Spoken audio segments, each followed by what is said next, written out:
Bonjour à tous. Donc moi, je suis Julie Marmet, je suis du Muséum national d'histoire naturelle. Je travaille notamment sur l'harmonisation des pratiques en général, et notamment j'anime la plateforme Catchy, qui est la coordination et l'animation de la capture des chiroptères. Et avec Quentin Rouy, qui pourra se présenter juste après, on a eu l'idée de mettre en place cet atelier. Alors normalement, ça devait se faire plutôt à Bourges en présentiel, où on avait décidé de faire ça de manière beaucoup plus interactive. Mais on a décidé de maintenir cet atelier parce qu'on se posait des questions. Donc moi, avec ma casquette muséum pour le côté harmonisation des pratiques, et Quentin, je ne sais pas, Quentin, si tu veux te présenter et prendre la parole pour expliquer pourquoi tu voulais mettre en place cet atelier. Oui, bonjour. Donc moi je suis Quentin Ruy, je suis bénévole à l'association Azimut 230 qui est l'asso Kiro en Île-de-France et puis le coordinateur régional SFEPM pour la région. J'ai fait des sessions de radiopistage dans le cadre de la thèse de Laurent Tillon il y a pas mal d'années maintenant. Et donc j'ai pratiqué le radiopistage en forêt, mais cette année on avait décidé qu'en 2020 avec l'association de démarrer un programme de radiopistage et on s'est confronté au long parcours du combattant de récupérer du matériel, des protocoles, des procédures. Et l'idée est née d'être créé une boîte à outils pour justement accompagner les personnes qui pourraient démarrer dans le radiopistage. Merci Quentin. Donc, on a invité différentes personnes à intervenir aussi au cours de cet atelier. Donc, moi, je vais commencer par vous présenter le contexte général et vous présenter le recueil qui avait été écrit en 2017. Quentin vous présentera ce qu'on voudrait mettre dans cette boîte à outils. Et puis après, donc, on fera des retours d'expérience avec Lionel qui présentera un cas pour le GCP. Pierrette Nissen, alors qui aurait aimé participer, mais elle a eu un empêchement. Donc, c'est Quentin qui présentera les bricolages belges. Ensuite, Bruno nous présentera un récepteur australien low cost et Olivier terminera sur les GPS. Donc, concernant le contexte, si vous êtes là, vous savez ce que c'est que le radiopistage. Je vous rappelle juste l'objectif général, c'est de caractériser l'occupation de l'espace par un individu, une colonie ou une population. Donc, on va chercher à localiser un animal ou sa colonie. On peut étudier les mouvements à différentes échelles spatio-temporelles avec le radiopistage. On peut aussi estimer la taille du domaine vital, que ce soit d'un individu ou aussi d'une colonie. Et puis, à l'intérieur de ce domaine vital, on va essayer d'aller plus loin en caractérisant l'utilisation de ce domaine et les préférences d'habitat par espèce ou en tout cas par population. On peut aussi, grâce au radiopistage, déterminer quelle est l'activité de l'individu, donc au cours de la nuit, mais aussi si on le fait de manière plus longue sur une saison, voire sur une année si on a une répétition. Ça nous donne aussi des informations sur le comportement des individus. On a une technologie maintenant qui nous apporte différents outils, par exemple pour connaître les attitudes de vol. Et puis, on peut caractériser tout ce qui est fidélité au site, voire même les comportements sociaux, voire les phénomènes de fission-fusion, comme on connaît chez certaines espèces. Le petit plus du radiopistage, c'est qu'on utilise la capture, donc ça veut dire qu'on connaît l'individu, son sexe, son âge et le statut de reproduction. Donc, ça a une forte application pour la conservation, d'une part parce qu'on améliore les connaissances qui sont essentielles à la mise en place des mesures de conservation sur le terrain, mais aussi ça nous permet plus directement d'identifier et de protéger des habitats et des gîtes, et voire même les corridors, donc notamment dans le cadre des aménagements, c'est des outils qui ont déjà été utilisés. Cependant, le radiopistage, c'est une méthode invasive, donc ça, on l'aborde assez fréquemment. Tous les chiroptérologues qui pratiquent le radiopistage se posent toujours cette question du dérangement, puisqu'on équipe un individu, donc on lui met un poids sur son dos. Donc, ça génère déjà du stress, rien qu'avec la capture. Ça peut provoquer une gêne pour le vol.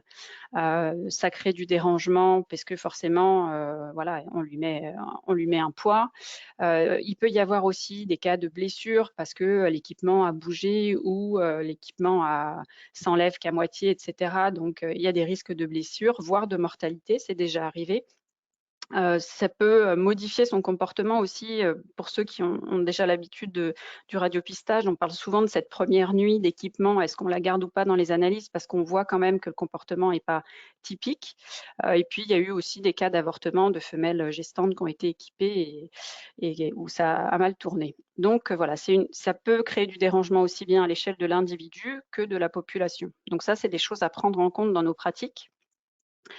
On sait aussi que l'analyse de ces données, ça représente des limites en termes de résultats, puisque ce qu'on va observer, on ne sait pas dans quelle mesure c'est réellement le comportement de l'individu en réel. Donc, les biais, ça peut être des perturbations du comportement ou on échantillonne aussi sur un faible nombre d'individus, si on veut que ce soit représentatif d'une colonie. Est-ce qu'on peut se poser la question si c'est représentatif ou pas? Il va y avoir des limites et des biais lors de la collecte des données, mais aussi lors de l'analyse des données, parce que l'analyse des données, c'est une phase très critique et très compliquée. Il faut vraiment avoir des outils et des compétences pour analyser ces données de radiopistage. Et puis après, voilà, comment on décrit, on extrapole, on interprète ce genre de données pour les utiliser après en conservation. Donc, on se retrouve toujours dans cette balance entre le coût et le bénéfice. Est-ce que le bénéfice justifie le dérangement occasionné par cette pratique? Donc, l'objectif et un petit peu notre cheval de bataille, c'est de trouver le bon compromis entre le bien-être des animaux qu'on va équiper, la qualité des données qu'on va récolter et aussi les moyens dont on dispose pour mettre en œuvre cette pratique. Donc c'est une technique qui est encore largement utilisée en France et qui suscite des questions et des discussions sur les aspects éthiques et méthodologiques. Et je dirais qu'il y a vraiment un échange entre améliorer la méthodologie, améliorer les connaissances. L'un ne va pas sans l'autre et c'est aussi pour ça qu'on a envie de mettre en place un petit peu ces espaces d'échange et de discussion entre nous tous.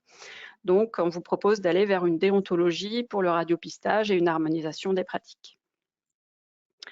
Donc, il y a déjà eu des choses proposées, notamment en 2014, rencontre de Bourges. On a proposé un atelier qui visait à faire un petit peu un sondage, une revue des pratiques autour de la pose d'émetteurs. Donc là, on était vraiment juste focalisé sur la pose d'émetteurs. Donc, on avait fait un sondage auprès du réseau auparavant pour présenter un petit peu ce qu'il en était. Donc, on a identifié quand même des pratiques assez homogènes. Et ça peut nous amener à rédiger une fiche technique, par exemple, pour expliquer comment on pose l'émetteur. Ça n'a pas été fait depuis. Il y a eu un autre atelier, une table ronde en 2016, où là, on a parlé intérêts, limites et perspectives du radiopistage.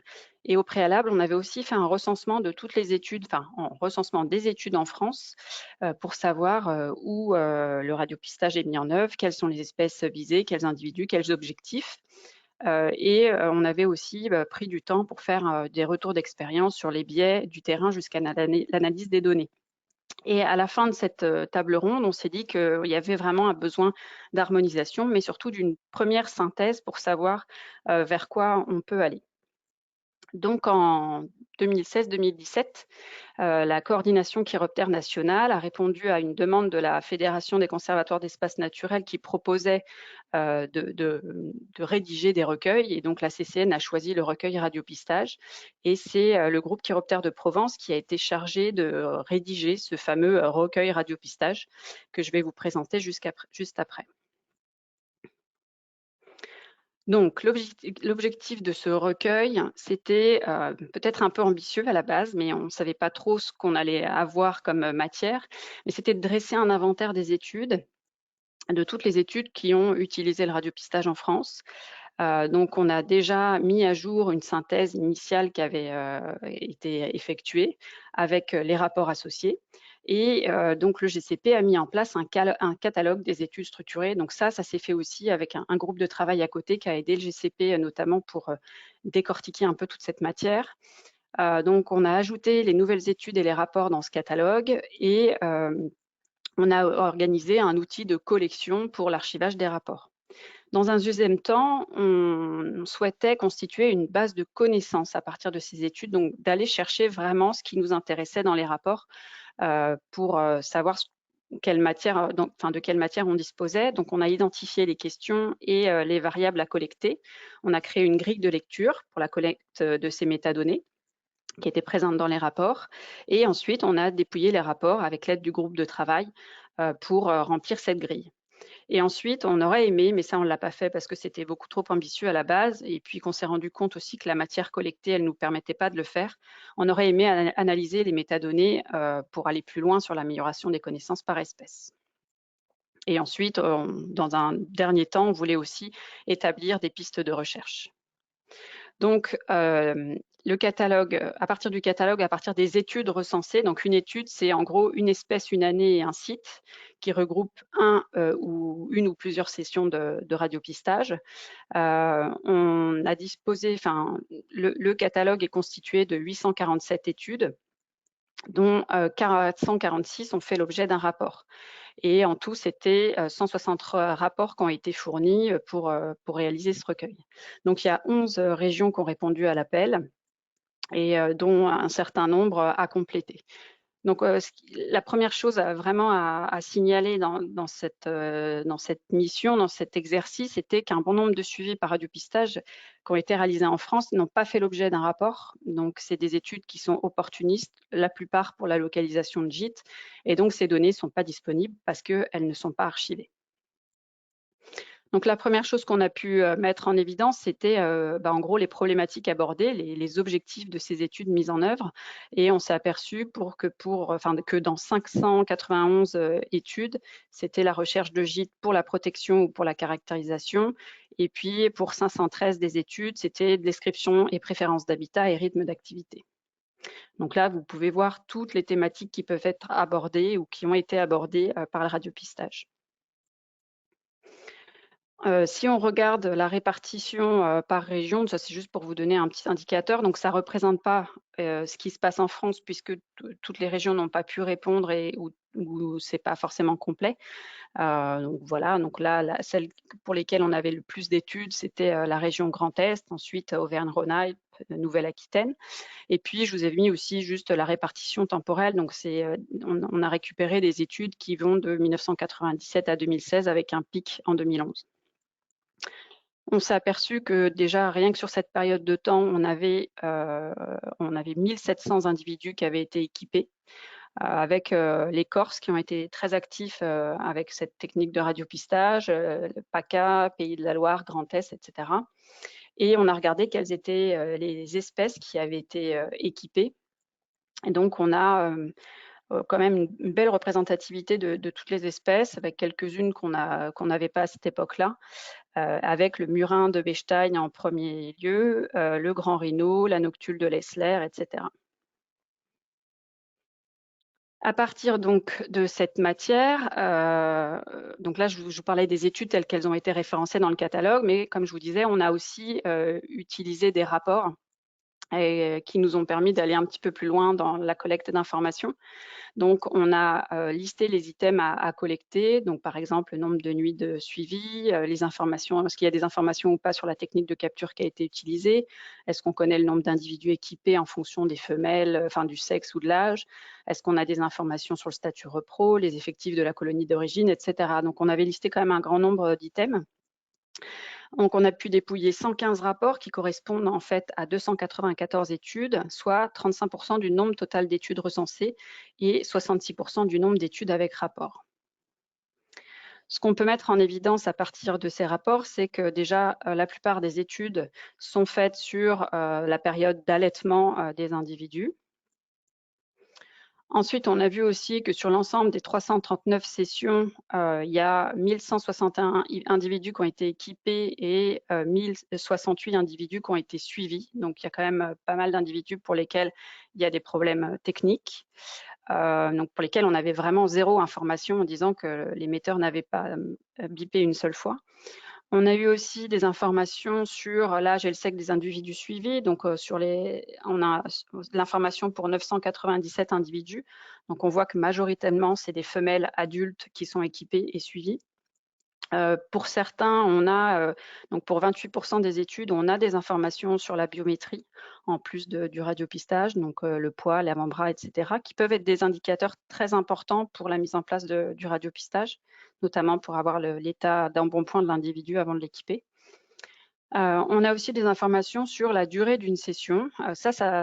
C'était une question que je me posais pas mal, savoir combien de temps dure une session en général. Et on voit que pour 64% des études, ça dure moins de 9 jours. Et qu'il y a quand même beaucoup d'études où les suivis ont duré finalement entre 1 jour, 2 jours, 3 jours. Enfin, voilà, donc des sessions assez courtes. Et ça, c'est notamment la limite aussi de la pose d'émetteur avec la colle. Et puis, très peu d'études avec un suivi long. On a pu voir aussi, se poser les questions de la mobilisation du nombre de personnes pour mettre en place ces sessions de radiopistage qui demandent vraiment beaucoup d'implications. Donc pour 40% des sessions, on n'a pas de mention du nombre de personnes mobilisées. Et pour 60%, c'est réparti entre 1 et 9 personnes et 10 et 9 personnes. Voilà, qui montre déjà qu'il faut quand même pas mal de monde pour le terrain. Et ensuite, on a aussi des informations sur le matériel, donc c'est-à-dire le type d'émetteur et le type de récepteur. En gros, c'est pareil, c'était assez partagé, mais en général, c'est assez bien cité. On a aussi regardé les analyses qui ont été effectuées à partir de ces données de radiopistage et on s'aperçoit que pour 63% des études, on n'avait pas l'information des analyses qui avaient été menées quand on se posait des questions sur l'habitat, par exemple. Et de même sur les techniques de localisation. Donc, est-ce que c'est du homing-in? Donc, homing-in, pour ceux qui ne connaissent pas, c'est en gros se mettre vraiment sous l'individu pour être sûr que le point qu'on récolte, enfin que la donnée de localisation qu'on récolte, elle est quasi exacte, ou par triangulation. Et on voit que quand même, c'est un petit peu l'utilisation des deux méthodes en parallèle qui est prioritaire. Enfin, là où on attendait peut-être un petit peu plus d'informations dans ces rapports, c'était sur les domaines vitaux, que ce soit les domaines vitaux des individus, enfin l'échelle de l'individu, de la colonie, d'identifier le gîte principal, d'évaluer des distances gîte, terrain de chasse ou de décrire l'habitat. On s'aperçoit qu'il y a quand même beaucoup d'études pour lesquelles on n'a pas ces informations. Et voilà, et donc c'est aussi pour ça qu'on a vite été limité dans la matière qu'on a pu extraire de ces rapports. Par contre, une information très intéressante issue de ces rapports, c'était toutes les difficultés rencontrées dans le cadre des études de paradiopistage, donc la perte de signal, perte d'émetteur, terrain non praticable ou des mouvements longue distance qui font perdre le signal, la triangulation qui est en général pas assez précise pour identifier l'individu, les mauvaises météos qui n'aident pas, des gîtes qu'on ne peut pas identifier, qu'on n'arrive pas à la localiser, et puis tout ce qui est disponibilité du matériel, ou alors un nombre d'individus capturés trop faible pour pouvoir mettre en place le radiopistage. Donc ça, c'est déjà une base de connaissances pour nous qui nous permettra d'aller un petit peu plus loin après sur les difficultés. On avait des perspectives, c'était de mettre en place une nouvelle grille pour aller prendre l'information à l'échelle de l'individu, parce que pour ça, on avait assez peu de choses qui ressortaient. Et puis, voilà, on avait espéré mettre en place des référentiels par espèce à partir de ces données-là, d'identifier vraiment les pistes de recherche, en gros, ne pas refaire ce qui a déjà été fait, et puis les zones d'ombre, ce qui reste à élucider un petit peu sur la localisation des individus par rapport aux espèces et leurs préférences d'habitat, par exemple. Et puis, bien évidemment, de proposer des recommandations méthodologiques. Donc, pour conclure sur ce travail de recueil, c'est quand même assez positif parce que déjà, ça nous a permis de centraliser un petit peu toute l'information. C'était un travail de grande ampleur, à large échelle spatio-temporelle. On a quand même pu visualiser de nombreuses études avec un grand nombre d'individus suivis. Donc, ça nous donne une belle image de comment utiliser le radiopistage en France. Mais on s'aperçoit que voilà, ces données, il y a quand même beaucoup de biais, des incertitudes sur la qualité des données, sur les analyses menées et des rapports très hétérogènes sur le fond et la forme. Donc, c'est une source d'information qui est quand même précieuse pour l'ensemble du réseau. Ça crée un dérangement qui est non négligeable. Donc, on s'était dit aussi qu'on se doit d'exploiter ces données-là et de les faire vivre le plus longtemps possible. Donc, je passe la main à Quentin. Merci pour votre attention. Donc, comme je le disais, moi je viens vers vous avec beaucoup d'humilité parce que je suis pas la personne qui a fait le plus de radiopistage, mais je suis assez représentatif de la personne qui veut se lancer dans l'aventure et du coup qui se pose des questions et qui doit y répondre pour organiser des sessions de radiopistage. Donc, l'idée, c'était de pouvoir créer une boîte à outils qui regroupe différentes choses. On échange régulièrement entre nous sur les listes de discussion ou sur le terrain, sur les techniques, les retours d'expérience. Eh bien, ce serait centraliser l'ensemble de ces informations sur un espace commun pour le mettre en accessibilité. Et puis, à l'instar de ce qui a été fait sur la capture, ben, peut-être harmoniser aussi les pratiques, créer et donner des outils autour du radiopistage. Alors que ce soit sur les protocoles qu'on peut mettre en œuvre par rapport aux questions qu'on se pose, aussi avoir des référentiels de recommandations de pratiques d'utilisation du matériel ou aussi de pratiques déontologiques. De créer des fiches techniques qui permettraient de, pourquoi pas aussi former des personnes pour le radiopistage, former les bénévoles ou les professionnels pour le radiopistage, amener des choses sur l'analyse des données, et puis, soyons fous, des référentiels pour comparer ces résultats par espèce, par habitat, en fonction de ce qui a déjà été fait. Et tout ça basé sur la bibliographie dont Julie vient de parler, et puis aussi d'arriver à banquer les retours d'expérience. Alors sur sur les protocoles et la déontologie, définir déjà l'usage du radiopistage, dans quel cadre on utilise cette technique-là. Alors, on dessine quand même deux grands usages qui sont caractériser l'occupation d'un espace vital par un individu et ou une colonie, et aussi trouver des gîtes de mise bas, de transit, d'hibernation. L'idée serait de réaliser un doc par protocole avec les recommandations associées par rapport aux questions posées sur ces deux aspects-là. On voudrait mettre en place aussi un tableau Excel sur le retour d'expérience sur les différentes espèces, parce qu'on voit bien qu'en fonction des espèces qu'on étudie, on n'a pas forcément les mêmes comportements, les mêmes réactions. Et vous tous sur le terrain, vous avez un retour d'expérience là-dessus.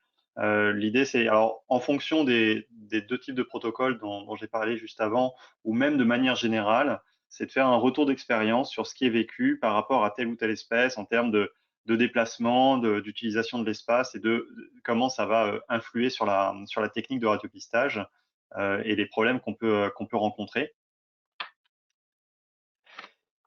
Il y a aussi toute une partie matérielle qui est assez compliquée.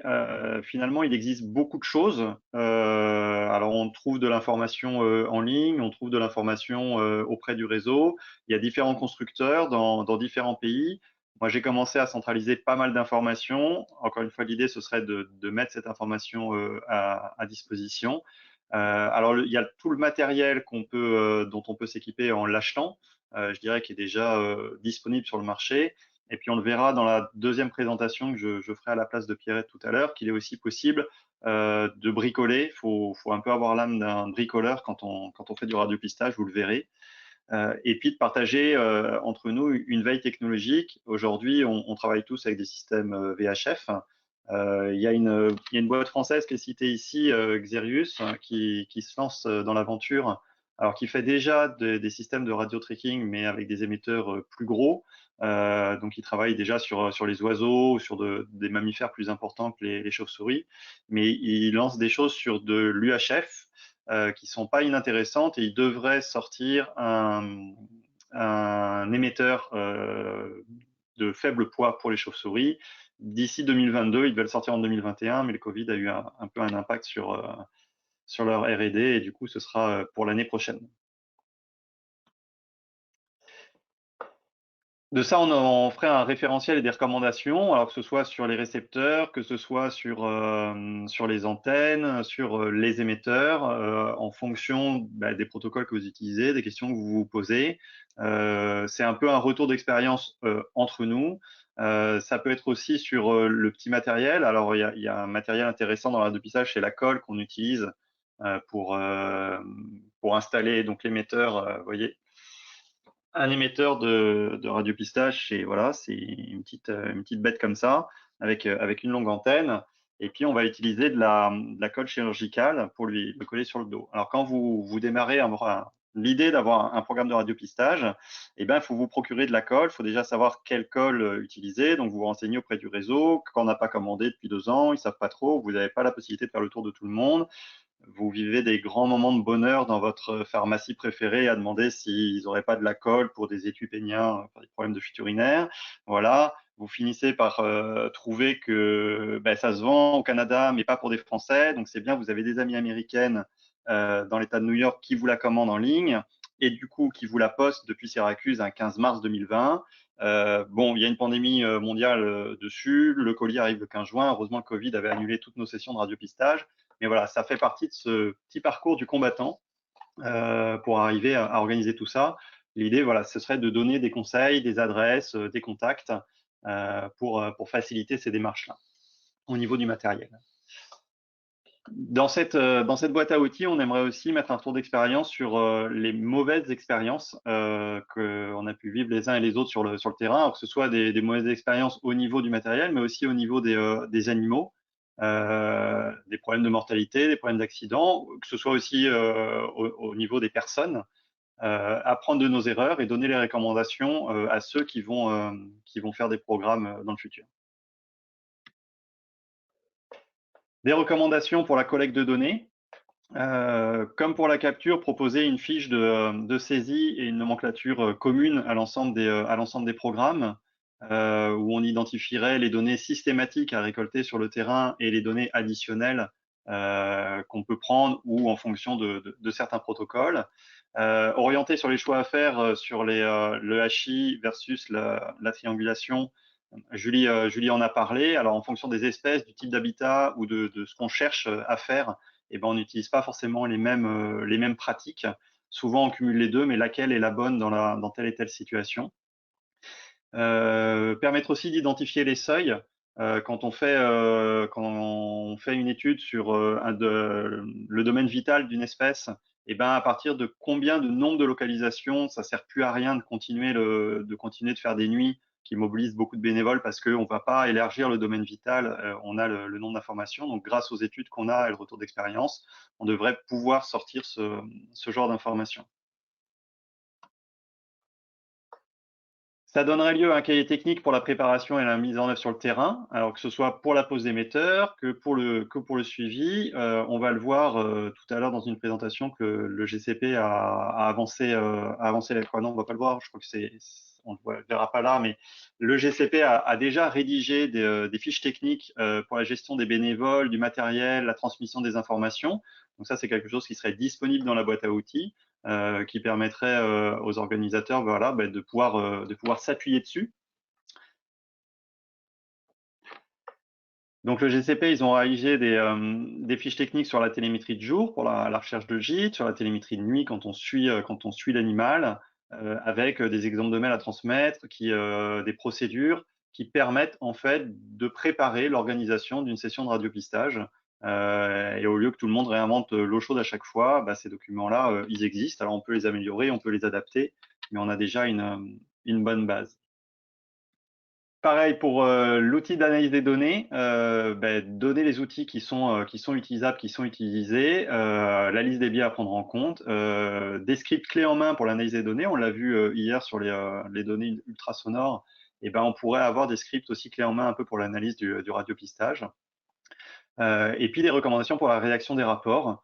Comme on le voit dans les biais qu'a donné Julie sur les rapports qu'on a actuellement et des informations qui manquent, quelles sont les informations à avoir systématiquement dans un rapport et puis quelle valorisation on peut faire de ces rapports. Alors, soyons fous, pourquoi pas aller jusqu'à des référentiels pour comparer les données entre études, avoir des référentiels par espèce, des référentiels d'habitat par espèce, et puis sortir des indices de qualité d'habitat sur l'habitat et sur la connectivité.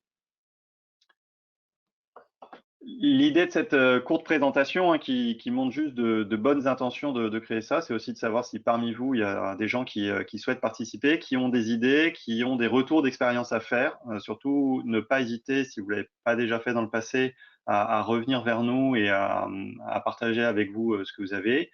On se pose la question aussi de où stocker l'information, comment la rendre disponible et à qui. Donc, c'est des questions auxquelles il va falloir qu'on réponde dans les mois qui viennent. Pour que cette boîte à outils puisse être utilisée. Et du coup, je vais passer la main à Lionel.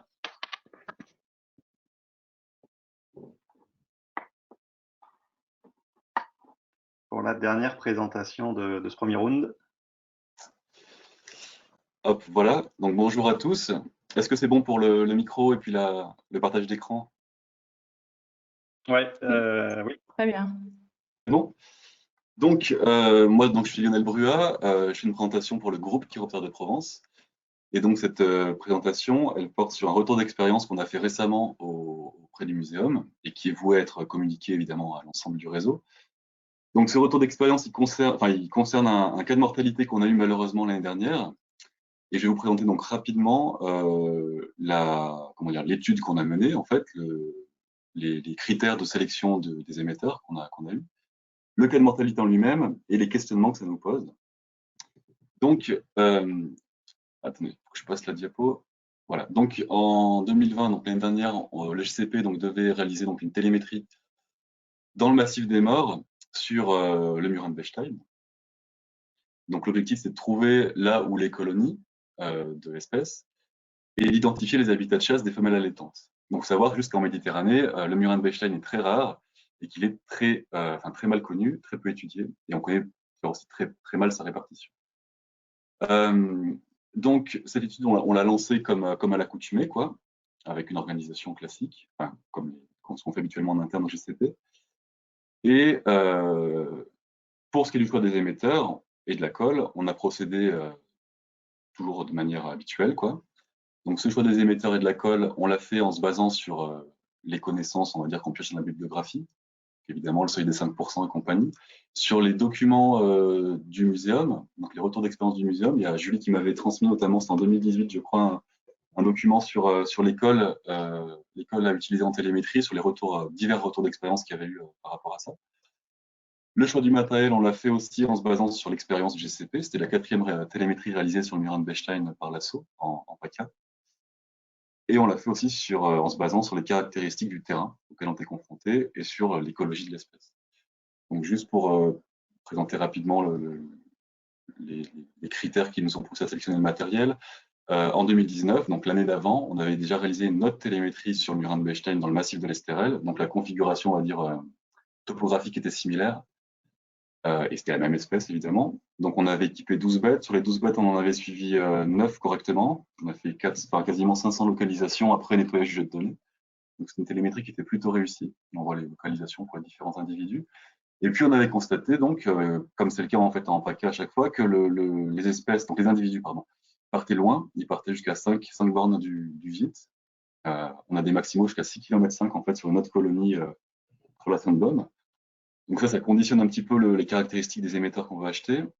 Et puis aussi, on avait un terrain accidenté, comme pour l'année 2020, on avait un terrain accidenté, avec des difficultés d'accès et du coup de nombreuses zones d'ombre. Les zones d'ombre, c'est des endroits où, si l'individu en fait se tanque dans un fond de ballon, et ben potentiellement, à cause des difficultés d'accès et de la topographie, on ne pourra pas faire de données dessus. Donc, on s'est basé donc sur l'expérience de 2020, entre autres, pour sélectionner notre matériel. On a commandé les émetteurs chez Lotech. C'est cher, mais c'est de très bonne qualité. En tout cas, on a très peu de mauvaises surprises avec Lotech. On a acheté donc des émetteurs, des pipes AG 317 et 337 aimantés de 0,35 à 0,45 grammes pour respecter le seuil des 5%. Et surtout, on a commandé des émetteurs avec des antennes de 20 cm. Les antennes de 20 cm, en gros, plus l'antenne est longue et plus la portée du signal va être importante. Donc ça aide les trackers lorsque les individus partent relativement loin dans un contexte où le terrain est accidenté, où du coup on a du mal à les capter de près. Donc on a commandé ce matériel-là, et en 2020, on a effectué les captures du coup dans le massif des morts cette fois. La première soirée, on a capturé 2 Bechstein, on les a équipés. Le lendemain, on a trouvé la colonie. On a équipé du coup 10 bêtes autour de la colonie, qu'on a capturé sur la route de vol autour. Là, il y a donc le tableau qui résume un peu ça. On voit donc que tous les individus qui ont été équipés ont été équipés à moins de 5%. Ça allait de 4,75% à 3,7% de leur poids. Et du coup, tous les individus qu'on a équipés, on les a équipés sur différents critères. C'était des individus adultes, pour 9 d'entre eux en tout cas, en bonne santé apparente, avec un poids correct, une activité normale, pas de parasites, peu de parasites, pas de lésions visibles. Toutes les femelles avaient mis bas, on n'a pas équipé de femelles gestantes, et l'indice corporel, donc je l'ai dit, est inférieur à 5%. A priori, on reste dans les clous en fait, de ce qui est défini, en fait, de ce qui est communément pratiqué et admis. Les gîtes qu'on a trouvés, c'était des 3 gîtes arboricoles dans des chênes lièges qui s'ouvraient à quelques dizaines de centimètres de hauteur. Donc c'était très facilement contrôlable en fait par l'homme, par nous. Et on a fait notre télémétrie. Et malheureusement, au bout de 5 jours, donc 4 jours après avoir équipé la femelle à 1.9, qu'on a équipé la deuxième nuit, elle a été retrouvée morte au gîte, son antenne en fait s'était coincée dans une fente. Elle était restée suspendue en fait quasiment à l'entrée du gîte et elle était consommée en grande partie par des fourmis. Donc cette découverte qui n'était pas très joyeuse nous a évidemment posé de nombreuses questions, quoi. On s'est demandé quelles étaient les causes possibles. Alors pardon, la chauve-souris 1.9, ouais. C'était la chauve-souris, c'était la femelle allaitante. En plus, elle était allaitante, quoi. Elle est équipée à 3,7%. Donc le poids. Donc on a cherché les causes possibles en fait de cet accident, quoi. Et en tout cas moi il me paraît assez évident que les causes elles sont multifactorielles et qu'on peut penser que c'est un mix entre l'étroitesse de la cavité, la bonne tenue de la colle, c'est de la colle duo qu'on a utilisée, la longueur de l'antenne, le nombre de fentes important qui étaient présents dans le gîte et la probable volonté de la chauve-souris de s'enlever l'émetteur qui ont conduit en fait l'individu à bloquer son antenne de manière plus ou moins volontaire, en tout cas accidentelle, on va dire, dans une fente et de rester suspendu et décéder de cette manière. Donc, je précise aussi que l'antenne, était complètement lisse. Hein. Il n'y avait pas au bout, il n'y avait pas de renflement, quoi. Donc, a priori, on se disait, voilà, si elle se bloque quelque part, l'antenne devrait coulisser. Mais en fait, non. Voilà donc pour les explications potentielles de ce cas de mortalité. Vis-à-vis de ça, nous, en fait, le principal paramètre sur lequel jouer de manière à minimiser les risques de mortalité nous semble être la taille de l'antenne, justement. Plus l'antenne sera courte et potentiellement moins de chance aura l'individu de se la bloquer quelque part. Mais en même temps, plus on raccourcit les antennes et plus l'émetteur aura un signal qui va être peu puissant, quoi. Moins on va faire de données dessus, potentiellement si le contexte, si le relief est défavorable, quoi. Du coup, encore 2 ou 3 minutes, Loïdel, si on veut poser des questions, s'il te plaît. Ok, merci. J'ai presque fini. Et du coup, ça soulève quelques questions. Ça soulève des questions, évidemment, ce cas-là, ce cas de mortalité pour nous. On était dans un cas donc, où les gîtes arboricoles étaient très facilement contrôlables. Ils étaient à 50 cm de hauteur. Hein. Donc, la découverte de ce cas de mortalité était facile pour nous. Mais ce n'est absolument pas le cas dans la plupart des autres télémétries, où les gîtes, arboricoles ou pas, sont situés à plusieurs mètres ou dizaines de mètres de hauteur. Et du coup, on ne peut pas contrôler si l'émetteur qui est resté coincé en haut, c'est un émetteur qui s'est détaché, ou si c'est un individu qui est coincé sur son émetteur. Donc cet accident, on se demande s'il est exceptionnel, ou s'il est plus fréquent qu'on le pense, tous d'une manière générale. On se demande aussi comment minimiser les risques face à ça. Et juste pour terminer rapidement, un autre exemple qu'on a eu récemment aussi, sur des échancrés cette fois, on a fait une télémétrie, pareil, c'est des individus qui sont dans des caissons béton, des caissons très lisses, où il n'y a quasiment aucune aspérité. Lorsqu'on a équipé les individus, on s'est rendu compte qu'il y avait une bête notamment qui s'est envolée juste après la capture, qui allait se cogner volontairement le dos là où il avait l'émetteur. Elle allait se cogner pour essayer de détacher l'émetteur. Il y a pas mal de bêtes qui ont réussi à s'arracher les émetteurs assez rapidement. C'est souvent le cas avec les échancrés. C'est une espèce qui est assez intolérante aux émetteurs. Et en fin de télémétrie, je suis allé dans le gîte, moi, pour contrôler. La colonie avait dispersé. Il n'y avait plus de bêtes, j'y suis allé de nuit dans le gîte et j'ai retrouvé un émetteur bloqué dans une des rares fissures potentielles où les bêtes pourraient se bloquer. Alors, il y avait que l'émetteur, il n'y avait pas de chauve-souris au bout, heureusement. Mais voilà, c'est un autre cas d'émetteur coincé qui aurait pu finir en accident mortel à nous.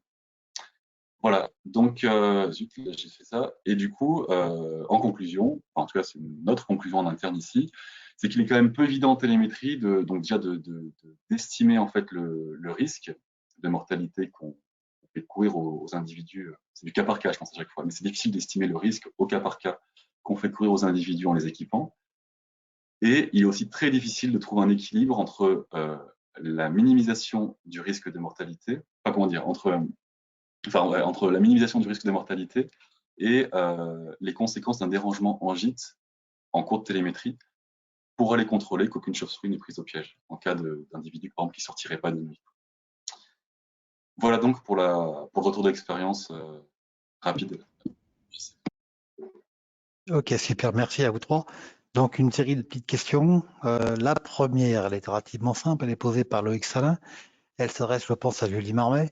Elle porte sur la diffusion ou non de ce rapport type au réseau. De ce rapport. Du recueil de télémétrie. Oui, il a été alors, je pense qu'il a été diffusé. Après, je sais que ça a été au moins diffusé à la coordination chiroptère nationale, donc aux coordinateurs régionaux. Après, à savoir s'il a été rediffusé après dans les différents canaux, je peux le diffuser sur la liste. Donner la parole à Olivier Vinet tout à l'heure pour ça. Oui, je Oui, peux la non, non, diffuser à la non, liste je chauve-souris. confirme qu'il avait été diffusé. Je te laissais réparer. Et par contre, en tant que président de l'FPM, je m'engage à ce qu'on en fasse un cahier technique qui à ce moment sera, si la CCL est d'accord, pour qu'il soit diffusé plus largement à toutes les personnes travaillant sur chiroptère en France ou ailleurs. Hein. Oui, bien La, sûr. la deuxième remarque, c'est plutôt une remarque. Hein. Loïc Salin qui indique que la colle Sauer et Tuipénien peut s'acheter en France, mais en gros volume. Donc, il peut y avoir peut-être une facilité à vous entendre tous ensemble. Tous les chiroptères mâles auront des problèmes d'études péniens et pourront donc tous commander en grosse quantité chez Sauer avec une répartition ensuite entre individus mâles. Bien. Voilà, on peut faire de la redistribution. Voilà. Formidable. Alors, par contre, Thomas Dubos précise, est-ce qu'il ne serait pas possible, justement, malgré tout, de synthétiser les connaissances, même vite au terrain de chasse, pour des espèces qu'on est très étudiées, type Bechstein, Grand Rhino, Lessler, pour d'ores et déjà proposer des recommandations concrètes en matière de gestionnaire d'usagers par rapport à tout ça. Donc, ça veut dire d'aller plus loin sur, en gros, l'analyse Oui, de données, si de faire je ce qu'on avait comprends bien? prévu, Julie, l'analyse Ouais. réelle et synthétique pour fournir des recommandations derrière. Est-ce que ce serait pas possible, Ouais. au moins pour une espèce étudiée, de passer à cette étape-là? Oui, bah, ça c'était un peu l'ambition de départ aussi, hein. Au démarrage, on voulait rassembler les études, rassembler les rapports, voir ce qu'il y avait dedans, et puis il y avait l'espoir aussi de recueillir de la donnée, d'aller plus loin. Maintenant, c'est vrai qu'il y a eu le recueil. Après, ce groupe de travail, ça a fait un peu flop, notamment parce que moi, j'ai moins animé. Mais oui, ce serait super. On peut commencer à envisager ces questions de recherche. Oui. Ok. Alors, par rapport à la dernière intervention de Lionel, plusieurs personnes, Sébastien Rouet, Yves Barre, Jean-Do Vrignot, pardon, Thomas Dubos, précisent que ces causalités sont déjà connues et beaucoup insistent sur le fait d'un ajustement de la quantité de colle posée, de faire une tonsure ou pas, hein, de façon à ce qu'effectivement, quand ce genre de problème d'être coincé arrive, la bête puisse néanmoins se libérer beaucoup facilement. Jean-Do Vrignot précise aussi que la technologie UHF nécessite des antennes plus courtes, mais il faut effectivement avoir d'autres récepteurs et émetteurs. Mais ça permet aussi de diminuer la taille de l'antenne portée par l'animal et peut-être moins gênée, quoi. Voilà. Hein, Ouais, absolument. Là, je rebondis sur ce que dit Jean-Do. La technologie UHF, là, elle apparaît comme apporter pas mal de solutions facilitantes. Par contre, comme il le dit, ça demande de changer l'ensemble du matériel, quoi. Donc un coût conséquent. okay. Et j'invite toutes les personnes qui ont fait des commentaires à participer à ce groupe de travail et à remplir nos beaux tableaux. Absolument. Alors effectivement, non, Loïc revient à la charge, mais j'ai mal compris sa question. Il y aurait un rapport type permettant de rédiger un rapport répondant à toutes les attentes. Voilà. Oui, bah ça c'est prévu. Ouais, de faire un peu un rapport type. Modèle type, quoi. Un modèle type, en fait. Voilà. Oui, Okay. c'est prévu. Oui. Voilà. Ensuite, il y a Olivier Vinet, on va te donner la parole, donc, qui voulait justement amener des précisions sur mortalité Bechstein et aussi échancré. Vas-y, Olivier. Oui, non, ça avait été discuté il y a. Enfin, je ne sais pas si vous m'entendez bien parce que j'ai changé de son. Mais... On t'entend, Olivier, c'est bon. Bien. Ouais, en fait, ça avait été discuté à Bourges. C'est bon. Il y a 3 ou 5 ans, mais on avait eu le cas, nous, à Troncès, ça avait été évoqué avec le coup des antennes un peu longues.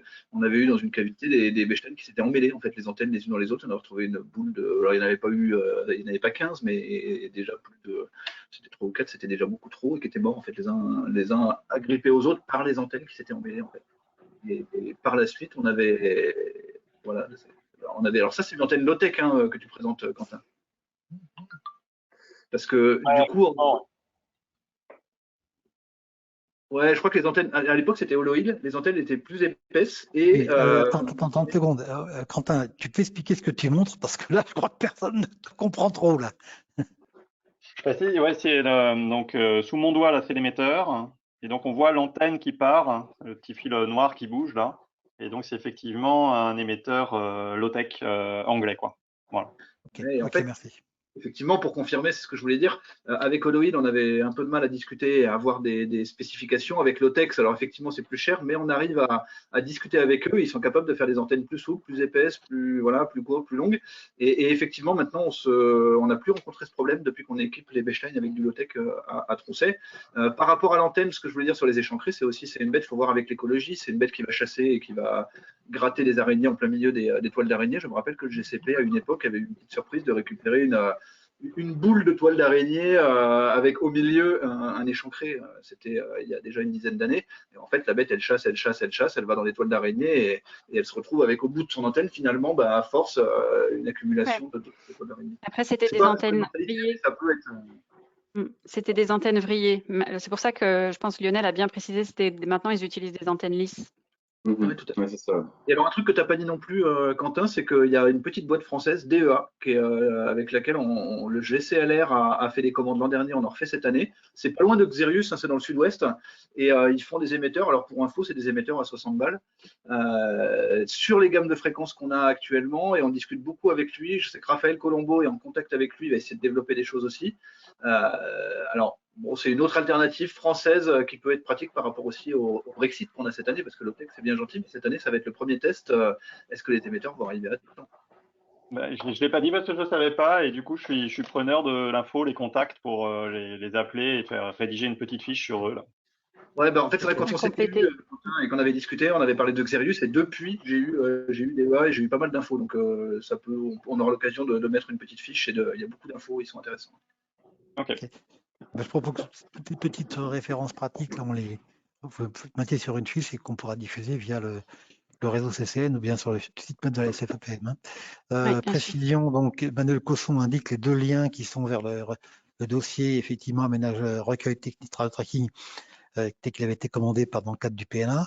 Avec donc bon, ça, on va récupérer les liens et on les remettra nous à nouveau sur ou vous le diffusez directement ou sur le site SFEPM pour que parce que peut-être que vous avez perdu un peu la mémoire de tout ça. Voilà. Hein. Bon, le premier bloc de 3 est terminé.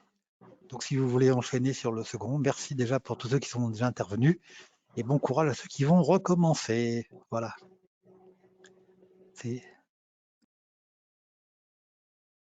Quentin, c'est toi qui reprends donc le démarrage du deuxième bloc. Hein.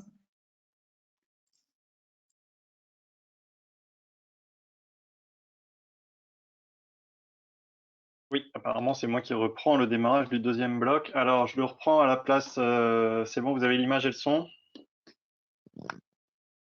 Impeccable, vas-y, c'est bon. Okay. Je le reprends à la place de Pierrette, qui s'excuse, mais qui n'a pas pu être là pour des contraintes familiales, mais qui nous avait quand même préparé une présentation. Et vu que vous m'avez eu de cours, j'ai pris mes notes.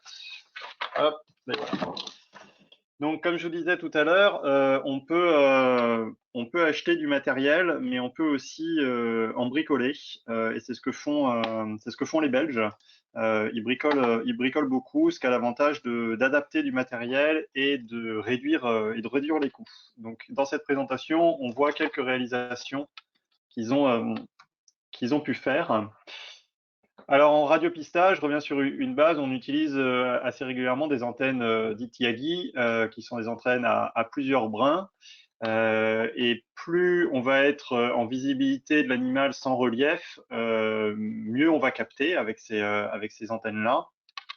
Évidemment, quand on va avoir du relief entre nous et l'animal, on va avoir des distances beaucoup plus courtes. Alors, il y a une autre vérité qu'on va voir un petit peu plus tard, c'est que plus on est haut, mieux on capte. Alors, ces antennes Yagi, alors, j'arrive plus à avoir la vidéo en même temps. Voilà. Donc, quand on prend une antenne Yagi du commerce, alors si on prend celle de Lotec comme ça, elles sont à brin souple. Une antenne comme ça coûte 170 € sans les frais de port. Et les Belges en construisent pour une trentaine d'euros et quasiment l'ensemble du matériel se trouve dans un magasin de bricolage proche de chez vous, dont je tairai le nom. Il y a juste peut-être les connecteurs BNC qu'il faut commander sur Internet ou avoir un magasin d'électronique, mais c'est des choses très classiques. Donc c'est assez facile à construire soi-même. Comme je disais, pour quelques dizaines d'euros, on construit une antenne 3 brins, 4 brins, 5 brins, 6 brins, à base de tubes d'aluminium et de vis auto-perforantes. Voilà. Alors on fait attention à la longueur à la longueur des brins. Donc vous avez la baume, là c'est la grande tige centrale que vous voyez là. Donc c'est celle qui sur ces photos. Je crois que vous voyez ma souris sur ces photos-là. Et après on a le réflecteur, on a le dipôle qui est finalement le brin qui va recevoir les ondes, qui sera connecté avec le connecteur BNC, et puis d'autres brins directeurs. La taille de ces éléments et l'espacement entre ces éléments est important en fonction de l'émission, la fréquence d'émission de votre émetteur. Donc ça, il y a des tutos, il existe des tutos sur Internet, mais les Belges ont aussi rédigé des documents sur le sujet qui sont transmettables à la demande. Et voilà, et vous aurez les coordonnées de Pierrette et de Thierry aussi, qui est le grand bricoleur là-bas, si quelqu'un veut se mettre à la réalisation d'une antenne pour prendre contact. Alors sur le même principe, une fois qu'on a bricolé son antenne Yagi, on peut bricoler une antenne Yagi amplifiée.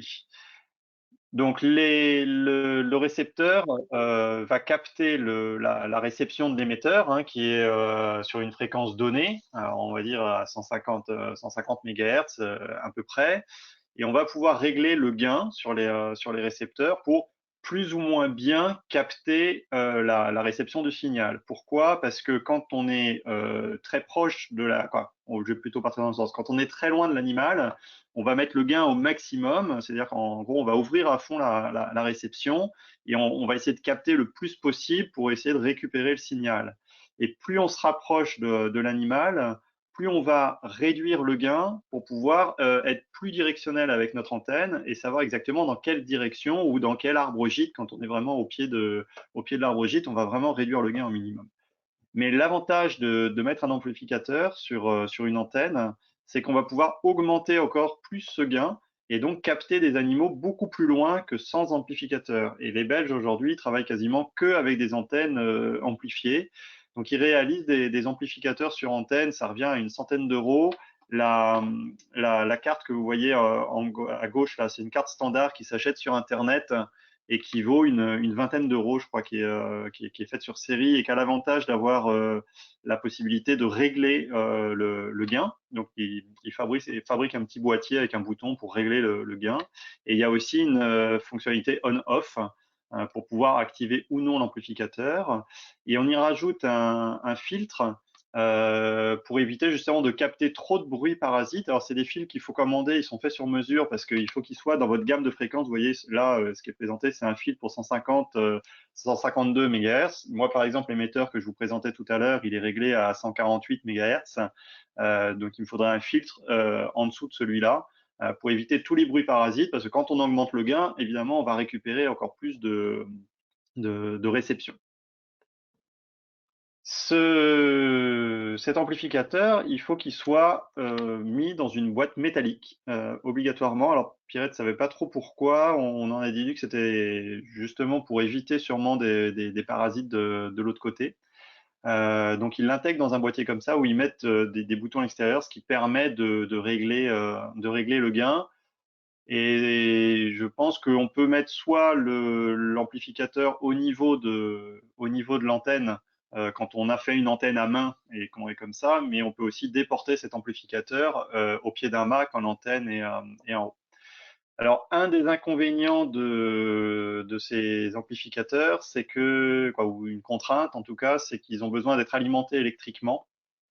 Alors, les gros récepteurs du marché, si on prend celui de, alors je ne fais pas de pub pour le tech, mais c'est parce que c'est le matériel que j'ai. Si vous prenez celui-là, il va pouvoir alimenter électriquement un amplificateur. Mais pour ceux qui utilisent d'autres modèles, hop, je vais vous montrer un autre modèle ici. Ça, c'est le modèle de chez Wagner qui utilise des Toki comme ça. Celui-là est bricolé pour justement amplifier un amplificateur, pour pouvoir alimenter électriquement l'amplificateur. Mais sur d'autres modèles, il n'y a pas cette possibilité d'alimenter électriquement, et donc on est obligé de rajouter une batterie pour alimenter cet amplificateur. Alors, grâce à ça, on détecte beaucoup mieux et beaucoup plus loin. Donc, si vous cumulez à ça un point haut et un amplificateur, vous allez récupérer des bêtes à plusieurs kilomètres de distance. Alors, les antennes ground plane, c'est sur le principe des antennes fouet qu'on pose sur le toit des voitures. Donc, quand on utilise une antenne fouet classique, la voiture fait un plan de masse, en fait, utilisé en fait dans la conception de l'antenne. Ce qui va pas être le cas quand vous fabriquez une antenne fouet simple. Donc, le fait de mettre de ce qu'elle m'a expliqué, hein, le fait de mettre des tiges en dessous comme ça redonne le plan de masse que fait la voiture. Alors ça, c'est pareil, c'est assez facile à fabriquer. Ça coûte pas grand-chose. Voilà, les 4 brins du bas remplacent le toit de la voiture. C'est très efficace. C'est donc, à la différence des Yagi qu'on voyait tout à l'heure, c'est des antennes qui sont omnidirectionnelles, donc qui captent partout. Le but du jeu étant de récupérer un signal. Alors souvent, on met ça sur le toit d'une voiture, puis on circule dans la zone où on essaye de retrouver l'animal. Et à partir du moment où on le capte, ben là, on va sortir les Yagi pour avoir une direction. L'avantage de fabriquer une antenne ground plane comme ça, c'est vous allez le voir, on peut la monter sur un mât, ce qui n'est pas possible avec l'antenne de voiture, parce qu'une voiture, ça pèse beaucoup trop lourd pour être mise sur un mât. Et là, ils montent ces antennes ground plane avec des mâts de 20 mètres, donc c'est pratique en race campagne. Et il est aussi possible de fabriquer des ground planes amplifiés avec le système qu'on a vu tout à l'heure pour récupérer des signaux encore plus lointains. Alors, ils font aussi des bricolages pour travailler avec des Yagi depuis les voitures, parce que c'est pas toujours simple. Il faut isoler en plus les antennes pour qu'il n'y ait aucun contact métallique. Et alors, Pierre, je voulais montrer ça, c'est des Hollandais en bas à droite là. Eux, ils font des trous dans le toit de leur voiture. Je pense que certains d'entre vous l'ont déjà fait aussi, mais c'est encore plus pratique parce que du coup, quand on passe dans les branches sur les chemins forestiers, ben, on est plus au centre du chemin. Et ça permet voilà, de tourner l'antenne à l'intérieur. Au niveau des récepteurs, donc ils fonctionnent avec les petits Yupiteru là ou autres récepteurs multibandes. Alors ça, si Jean-Do est là, je pense qu'il connaît ça par cœur. Moi, j'ai pas une grosse connaissance de ça, mais il travaille avec ce genre de récepteurs qui peuvent coûter moins de 100 € sur eBay. Apparemment, ça se fabrique plus beaucoup. Mais voilà, ils utilisent ce genre de récepteur. Et ils ont aussi la possibilité de travailler avec des dongles USB. Ça, on a un port USB d'un côté, le pad vis de l'autre côté pour brancher une antenne. Et grâce à un logiciel, vous récupérez la réception de votre émetteur sur l'ordinateur. Alors, vous voyez tout de suite la contrainte que ça a, c'est que vu qu'il y a un ordinateur ou une tablette, il faut avoir une source d'alimentation assez rapidement sur le terrain. Mais ça peut avoir des avantages dans certaines applications, notamment de laisser tourner quelque chose en continu pour s'il y a des gens qui travaillent sur de la migration. À un moment donné, là, il y avait des Européens qui avaient équipé des animaux qui partaient en migration et du coup, il y avait des gens qui s'étaient équipés tout du long. Alors, je crois que l'étude n'a pas donné grand-chose au final, mais vous pouvez le faire tourner et puis ça enregistre automatiquement le passage des animaux. Ça a aussi l'avantage de pouvoir scanner, si vous avez plusieurs bêtes d'équipés, de scanner automatiquement et très rapidement l'ensemble des fréquences, ce qui est beaucoup plus long à faire avec un récepteur manuel parce que vous êtes obligé à la main de switcher entre chaque. Mais voilà, c'est aussi une technique qui utilise. Donc, prendre de la hauteur, plus c'est haut, mieux ça fonctionne. Donc, comme je disais, plus vous êtes en hauteur et donc plus vous êtes à vue de l'émetteur, mieux vous captez. Donc, ils ont testé différentes choses, nos amis belges. Ils ont testé le fait de travailler avec des mâts. Ils ont testé le radiopistage en avion et ils ont essayé de développer des drones avions d'aéromodélisme pour porter les antennes. Alors, je vais passer assez rapidement dessus parce que je pense que l'heure tourne. Alors, les mâts, ça peut monter assez haut. Il y a un autre exemple de mât qu'on ne présente pas aujourd'hui, mais qui existe en France avec un mât pneumatique qui monte assez haut. Là, ils ont un mât en fibre de verre Spiderbeam là, de 22 mètres de haut. Donc, ça demande une certaine installation. C'est vraiment pour des points fixes. C'est pas quelque chose de très mobile. On peut aussi bricoler ça avec des mâts sur des cannes à pêche, mais l'idée c'est vraiment de pouvoir monter le plus haut possible. Alors, ils bricolent beaucoup, notamment Thierry chez eux bricole énormément. Là, vous voyez sur cette photo-là, on a un grand mât en dehors du véhicule et à l'intérieur du véhicule, avec une chaîne de vélo, il s'est fait une petite molette et puis un cadran pour voir les azimuts. Et donc, assis à l'intérieur, il peut tourner l'antenne. C'est une Yagi qui est accrochée en haut. Ce qu'ils font aussi beaucoup en retour d'expérience, c'est qu'ils cumulent les antennes sur les mâts. Donc, ils mettent une grosse plaine en haut, ce qui leur permet d'avoir une antenne omnidirectionnelle, de voir s'ils arrivent à rechoper un signal. Et puis, ils mettent une Yagi en dessous après pour faire l'orientation. Et ils mettent un récepteur sur chaque.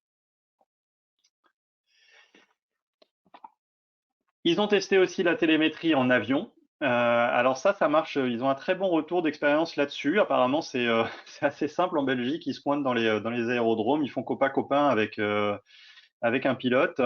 Alors le coût peut paraître important parce que là, on voit un coût de 150 € de l'heure avec un type Cessna.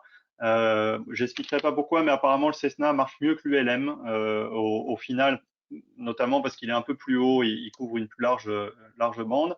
Ça peut paraître cher, 150 € de l'heure, surtout qu'il va falloir parfois 2, 3, 4 heures pour retrouver un individu. Mais au final, ça mobilise peu de personnes. Des fois, retrouver un individu, c'est des milliers de kilomètres en voiture sur une zone. Donc, entre le temps passé et le gasoil ou l'essence pour le véhicule, finalement, l'avion, ça peut être un bon rapport prix bestiole à faire. Ça met un peu de temps à mettre en place. Alors, il y a des contraintes parce que ça dépend beaucoup de la météo. Il faut avoir une météo absolument impeccable pour voler avec ce type d'appareil avec les antennes dessus. Et puis, ça demande d'avoir un pilote disponible et prêt à tenter l'aventure. Mais le retour des Belges, c'est que ils trouvent des gens qui sont passionnés par le vol et donc c'est pas trop un souci. Et ils installent des dispositifs comme ça sur les ailes. Alors là, c'est un ULM qui est présenté ici, mais ils le font aussi sur des Cessna. Donc ça, c'est des bons retours d'expérience qu'on mettra dans la boîte à outils. Et les Belges sont disponibles pour vous expliquer plus en détail ça. Donc, ils installent une antenne Yagi sous chaque aile de l'appareil. Ça permet de couvrir une plus grande zone. Puis, ils font un casque avec un récepteur dans chaque oreille. Faut prendre un peu l'habitude du truc parce qu'il faut bricoler un système de montage pour le type de l'appareil qui est utilisé. Vous vous doutez bien que ça doit être assez solide pour éviter des problèmes d'aérodynamisme pour le pilote, pour l'avion. Notamment, ils n'utilisent pas du tout d'antenne souple parce que ça va faire des vibrations et ça, les pilotes ne le souhaitent pas. Ils utilisent vraiment que des antennes rigides. Et puis, il faut s'habituer à une communication gestuelle avec le pilote parce que entre le bruit de l'appareil, le casque que vous avez pour entendre les réceptions des signaux des émetteurs, ils parlent apparemment beaucoup avec les mains. Je ne sais pas s'ils ont le même accent avec les mains qu'avec la voix. Mais je m'excuse, normalement, cette présentation aurait dû être en belge d'ailleurs. Voilà, quelques exemples d'installation sous les ailes d'un Cessna, là. Oui, encore une fois, c'est du bricolage, mais c'est du bricolage bien utile. Et puis, on va finir sur... ils ont fait des tests pour équiper un petit avion d'aéromodélisme. Alors, il n'est pas si petit que ça, hein, vous voyez sur la photo de droite, hein, c'est quand même des engins qui font 3 mètres de large, dans lequel je pense que voilà, on le voit sur la photo d'après, ils intègrent un récepteur qui est branché à un simple talkie-walkie. Là, c'est une antenne omnidirectionnelle parce que évidemment, on peut pas mettre une antenne Yagi sur ce genre d'appareil, c'est beaucoup trop lourd. Voilà, et ils intègrent aussi un GPS pour avoir le tracé. Alors, ils ont fait différents tests qui, pour le moment, n'ont pas été complètement concluants. Puis, ils ont un avion leur dernier avion s'est crashé. Et puis, c'était dans le cadre d'un programme avec un stagiaire. Voilà, ça s'est terminé, mais ils n'ont peut-être pas dit leur dernier mot. Mais au moins, ça fait un tour d'expérience pour voir ce qui est possible de faire. Et ça donne aussi les contraintes de ce genre de choses, parce que comme en Belgique comme en France, hein, vous pouvez pas voler avec n'importe quoi en aéromodélisme. Il faut des plans de vol déposés plusieurs jours à l'avance. Il faut que vous ayez un pilote qui soit compétent en la matière. Donc c'est beaucoup de difficultés administratives, probablement plus que pour voler avec un Cessna et un pilote. C'était apparemment leur retour d'expérience plus simple. Voilà. Et juste pour le fun, ils ont, parce que c'est vraiment des bricoleurs de l'extrême, ils ont aussi couplé un SM2 là avec un récepteur pour essayer de corréler le fait que les bêtes qu'ils enregistraient, les barbastelles qu'ils enregistraient en ultrason, étaient les barbastelles qui étaient équipées quand elles se pointaient dans la zone. Voilà, ça c'était juste pour rigoler, mais ils n'ont pas eu des retours très concluants.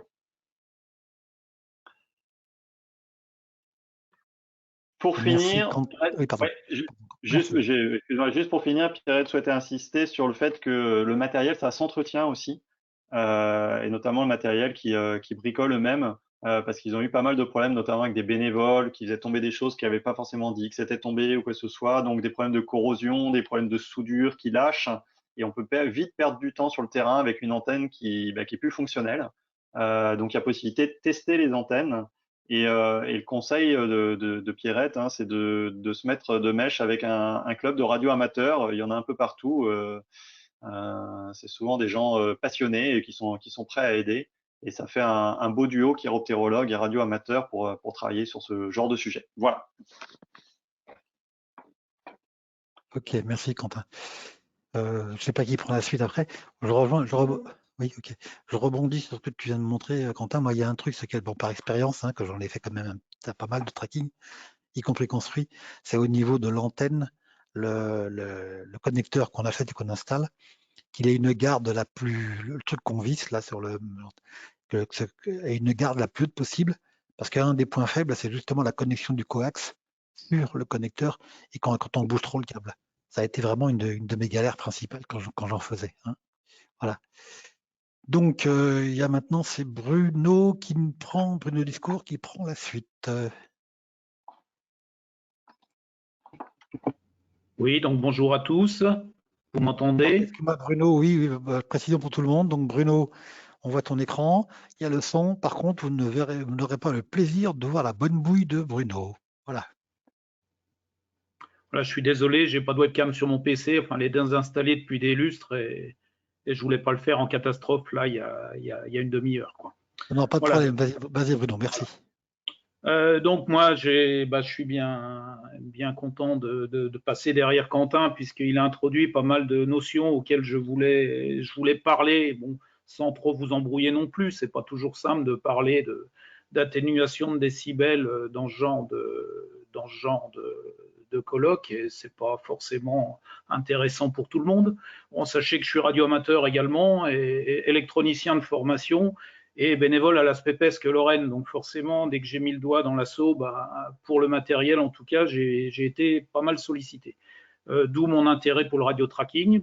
Et donc, c'est pour vous présenter ce petit récepteur que j'ai trouvé tout simplement parce qu'on s'est rendu compte que nos systèmes Wagner, qui sont équipés de Yaesu VR500, lâchaient tous l'un derrière l'autre les écrans, donc une faiblesse sur l'écran.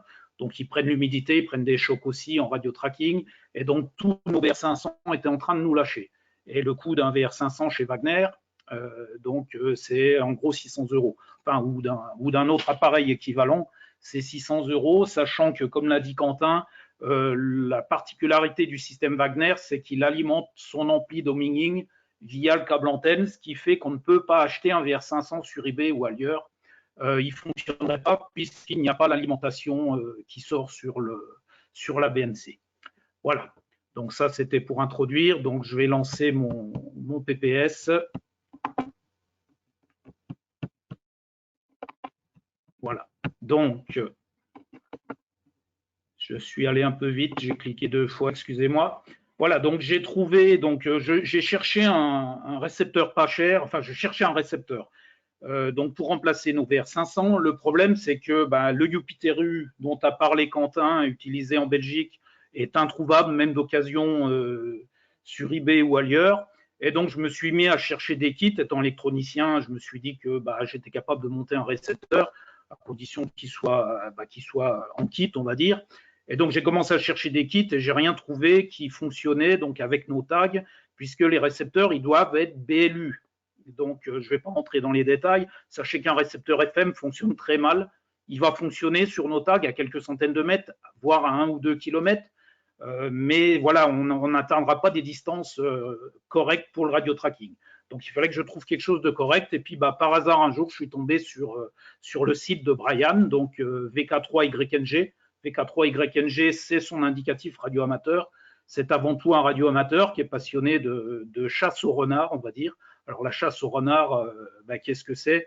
C'est une compétition de radio-amateurs. Donc, c'est une sorte de course d'orientation, on va dire, où il y a 5 balises de cachées dans la forêt, enfin dans la nature, et donc les gens doivent trouver ces 5 balises.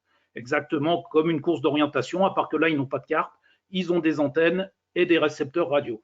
Donc, Brian organise régulièrement des compétitions de chasse au renard pour les radioamateurs, et donc il a voulu créer un récepteur pas très cher, surtout pour une utilisation scout, puisque voilà, c'est un jeu qui est assez intéressant pour les scouts. D'ailleurs, si on pouvait les équiper chez nous, ça ferait des très bonnes formations pour nos futures campagnes de radiotrack. Donc, ce petit récepteur, initialement, donc, il est prévu pour les balises de détresse aviation, donc dans les 120 mégas. Et pour les complètes de radio amateurs, ils utilisent la bande 144-146.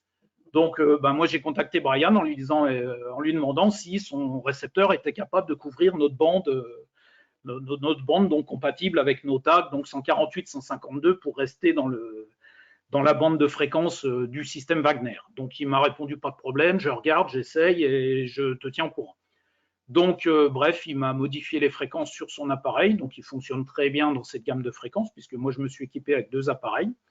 Et puis gros avantage par rapport à d'autres Toki, d'autres récepteurs de track plus exactement, c'est qu'il est entièrement automatique, c'est-à-dire l'atténuateur est complètement automatique, quel que soit le niveau du signal reçu, qu'on ait un signal très très faible ou un signal beaucoup plus fort, l'atténuateur s'ajuste automatiquement de manière à ce qu'on ait toujours une réception optimale.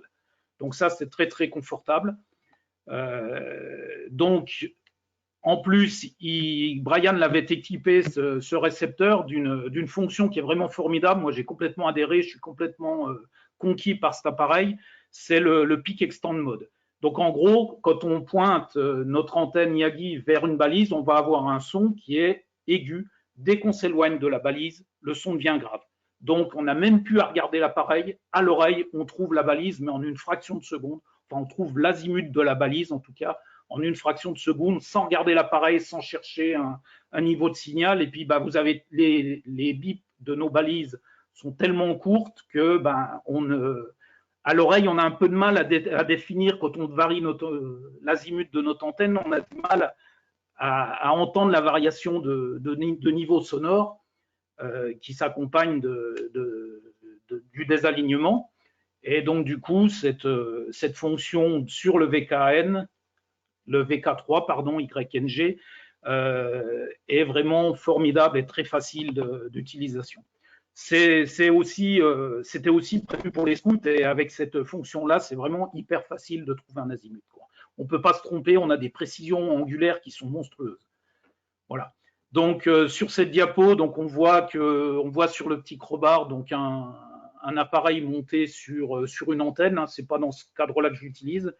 Moi, j'utilise toujours mes antennes montées sur 2 tocs de canne à pêche. Bon, ça, c'est la SPPS Lorraine qui fonctionne comme ça. J'ai été initié comme ça chez eux et c'est vrai qu'on gagne en gain. Plus on gagne en hauteur, pour revenir au diapo de Quentin, plus on prend de la hauteur et plus on a de gain et meilleur est le signal. Donc nous, systématiquement, on ne tient pas nos antennes à la main. Elles sont tenues sur 2 tocs de canne à pêche. Donc là, sur notre photo, on voit que le VK, le récepteur australien, comme on va l'appeler, donc a modifié son atténuation. Le chiffre qu'on voit, le 2, là, ça veut dire qu'il a déjà 2 niveaux d'atténuation.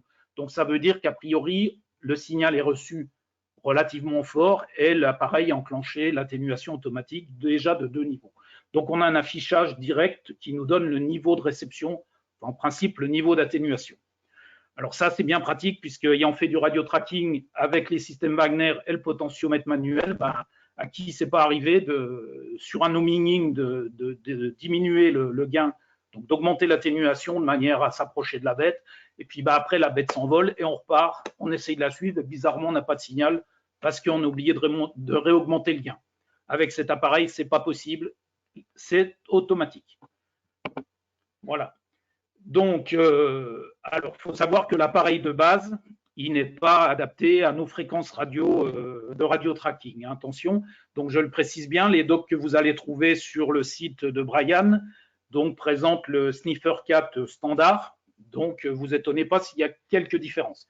Il m'a fait énormément de modifications, à la fois dans le logiciel et à la fois donc, sur la bande de fréquence et sur le pas. Puisque nous, il nous faut un pas entre canal de 1 kHz. Nos balises sont souvent calées sur 1 kg. Donc, si on ne prend pas ce pas-là, si notre récepteur n'est pas capable d'avoir ce pas-là, de recevoir ce pas-là, eh ben, on va perdre énormément en sensibilité si on est décalé de 2, 5 ou 12 kHz, puisque c'est des pas standards en radio, ça. Voilà, donc nous, on est sur 1 kg, donc un récepteur calé sur 1 kg sera forcément plus sensible que si on est décalé de quelques kHz, parce que notre récepteur n'est pas capable de se caler à 1 kg. Donc, dans ce récepteur, on a 6 canaux mémorisables. Ça ne semble pas beaucoup. Bon, voilà, tout simplement parce qu'on n'en utilise que 5. J'ai demandé à Brian s'il pouvait nous en mettre plus, quoique 6, c'est déjà pas mal. Pour du radio-tracking, quand on a 6 bêtes à suivre, c'est déjà énorme. Je lui ai demandé une modification, puisque initialement, lui, il ne scanne pas les canaux n'étaient pas scannables. Donc, dans la version modifiée Kiro, on va dire, il m'a fait un scan automatique, donc ça permet automatiquement de scanner les 6 canaux. Alors, scanner les 6 canaux, c'est très pratique, mais nos bips étant très courts, je vais demander une pause de 10 secondes sur chaque canal. C'est-à-dire qu'on va changer de fréquence et on reste 10 secondes sur chaque fréquence de manière à pouvoir entendre les bips.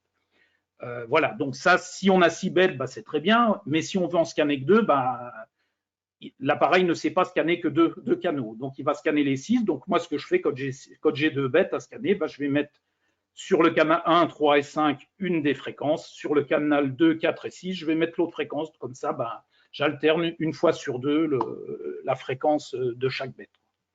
Alors, je reviens sur le Peak Extend Mode. Donc, c'est ce fameux mode spécial qui fait varier le son du bip en fonction de l'azimut de l'antenne. Et donc, voilà ce que ça donne. Donc, je vais le lancer depuis mon téléphone, puisque là, visiblement, tout à l'heure, il y avait des gens qui avaient des difficultés à l'entendre. Donc, je lance un son, vous allez entendre. Donc là, je suis aligné avec la balise. Là, j'ai tourné l'antenne de 45 degrés par rapport à la balise. Là, je reviens sur la balise et je vais tourner de 45 degrés dans l'autre sens. Vous allez entendre la variation.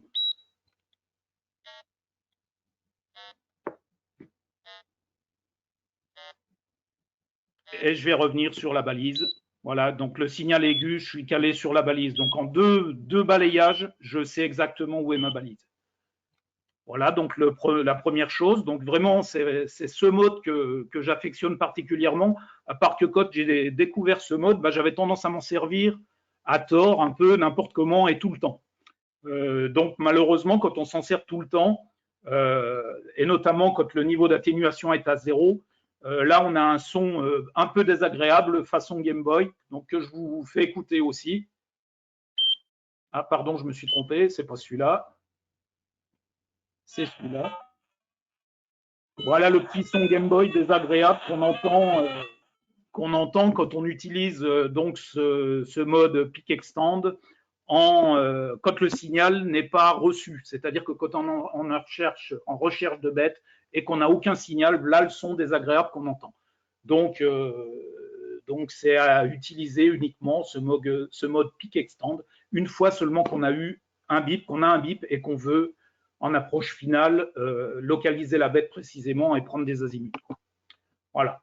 Alors, ses caractéristiques générales, donc il est alimenté par 2 piles AA. Donc 2 piles AA, on nous donne une autonomie d'environ 2 nuits complètes. Le petit inconvénient de cet appareil, c'est qu'il faut prévoir un tournevis pour remplacer les piles, Et sur le terrain, forcément, il y a un moment, on va paumer une des vis, quoi. Bon, c'est pas bien grave, hein, mais voilà, un petit inconvénient. Bon, il est dans un boîtier métallique blindé, hein, comme les amplis d'antenne de Thierry. Voilà, c'est pour limiter les parasites et limiter surtout le signal qui pourra arriver en direct à l'électronique. Tout le signal doit passer par l'antenne et pas par l'électronique, de manière à ne pas générer d'intermodulation. Donc j'ai demandé à Brian aussi qu'on puisse désactiver la mise hors tension automatique, puisque sur son appareil initial, on ne pouvait pas, hein. Il avait prévu qu'au bout de 10 minutes, l'appareil se coupait pour économiser les piles, tout simplement, s'il n'y avait pas eu d'action sur le clavier ou s'il n'y avait pas eu de variation du niveau de réception. C'est-à-dire si l'atténuateur n'avait pas changé de niveau automatiquement, c'est que l'appareil a priori ne bougeait pas et qu'il était posé dans un coin, et donc au bout de 10 minutes, c'était coupé. Donc ça, je lui ai demandé qu'on puisse le dévalider. Oui. Bruno, il va falloir t'accélérer un petit peu, parce qu'il y a encore Olivier derrière toi, il nous reste peu de temps. Merci à toi. Voilà. Donc, je défile un peu. Donc, je reviens sur le poids qui est important, puisque Thierry était bien intéressé par ce poids très léger, on va dire, de 170 grammes seulement, donc pour ses essais avions et drones, hein. Et puis, le prix imbattable, hein, de cet appareil, puisqu'il est environ de 200 €, frais de douane et port compris, hein. Contrairement à ce que j'ai vu dans un de tes tableaux, Quentin, dans ton premier tableau, tu pourras corriger, là, 200 €, c'est bien frais de douane et port compris.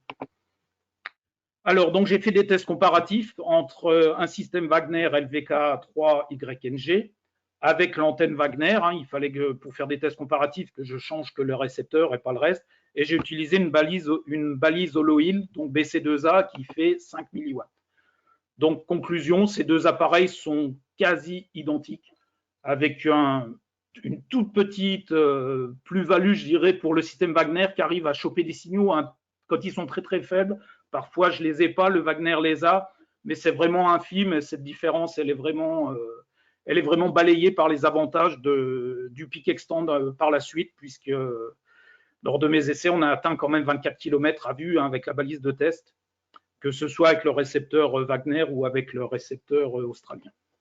Donc, ces résultats, ils ont été confirmés aussi en réel sur un tract de Petit Murin en Franche-Comté. Voilà, donc on va passer là-dessus. Je voulais vous donner des notions vous expliquer des notions de puissance. Et donc là, on voit que la balise holo-hill fait 7 dB, enfin 5 milliwatts, pardon. 5 milliwatts, c'est énorme, c'est pas les balises qu'on utilise sur les bêtes, hein. Les bêtes, on va plutôt être à moins 7 dB, de l'ordre de 300 microwatts devant 5 milliwatts. On est vraiment beaucoup plus faible. Et donc, forcément, si on utilise une balise plus faible, on va avoir une distance beaucoup plus faible. Sur le PPS que vous pourrez récupérer, j'ai mis des commentaires en dessous que vous pourrez lire. Et si vous avez des questions, n'hésitez pas à me les poser. En gros, j'ai essayé de vous initier un petit peu là avec cette diapo au dB, puisque c'est des dB qu'on utilise pour caractériser le gain des antennes, la sensibilité des récepteurs. Donc, voilà, s'il y a des questions, posez-moi-les, n'hésitez pas. Plusieurs options sont possibles sur l'appareil de Brian, donc notamment, je lui avais demandé une sortie pour pouvoir permettre de piloter soit un enregistreur, parce que moi, mon souhait, c'était de se dire cet appareil, il est tellement peu cher qu'on peut le mettre en point fixe, en statique, sur des points fixes. Et donc, en le reliant, donc cette sortie, en la reliant soit un enregistreur, on peut enregistrer les bips qui arrivent pour voir quelle bête ça pourrait être, sachant que quand il scanne les canaux, en plus, il donne le code de chaque canal, un code radio de chaque canal avant, de manière à ce qu'on puisse dire le bip, on l'a reçu sur telle ou telle fréquence, si on est en scan automatique, hein, et qu'on relie ça le lendemain, par exemple. On peut aussi l'associer à un petit appareil qui envoie une alerte SMS, ou LoRa, pourquoi pas. Et donc, moi, pour ça, j'utilise une antenne que j'ai bricolée moi aussi, que vous voyez sur votre gauche, et qui est une antenne qui n'a pas besoin de plan de masse. Donc, c'est un peu la Grundplan que vous a présenté Quentin tout à l'heure, mais avec les brins de masse qui seraient ramenés le long de l'antenne tout en bas. Donc, c'est ce gros tube qu'on voit en bas. Et puis, j'accroche ça en haut après une branche grâce à un crochet un peu particulier que voici en action là. Donc, ce petit crochet particulier, là, on voit donc le fil électrique qui le relie à ma mangeoire, puisque c'est comme ça que j'accroche les mangeoires à oiseaux dans les arbres. Et là, sur le côté, cette petite tige qui dépasse nous permet, avec une tige creuse, de venir accrocher notre système antenne et récepteur en haut de la branche, ou notre mangeoire dans ce cadre-là. Voilà. Une autre option possible, j'essaye d'accélérer. Une autre option possible. Bruno, dernière diapo, Bruno, s'il te plaît. Hein. D'accord. Une autre option possible, là, on fera, enfin, je passe celle-là du coup. Donc, pour commander, donc, vous vous rendez sur le site de Brian, mais il faut bien respecter toutes ces spécifications. Il faut bien lui dire que c'est pour faire du radio tracking, que vous voulez la version logicielle modifiée Kiro et les fréquences qui vont bien, le pas entre canal qui doit être de 1 kg. Et donc, sinon, on peut aussi organiser, pourquoi pas, une commande groupée. Et donc, c'est pour ça que je vous ai mis mon adresse mail. S'il y a des gens qui seraient potentiellement intéressés par ce récepteur, on peut demander à Brian de nous en fabriquer une série. Voilà, je vous remercie de votre attention et donc je ne vais pas avoir le temps de chanter. Donc, les déménageurs, je suis une chauve-souris, si j'ai bien compris. Voilà, je vous laisse la parole. Merci Bruno. Donc, Olivier, maintenant, c'est à toi de prendre le...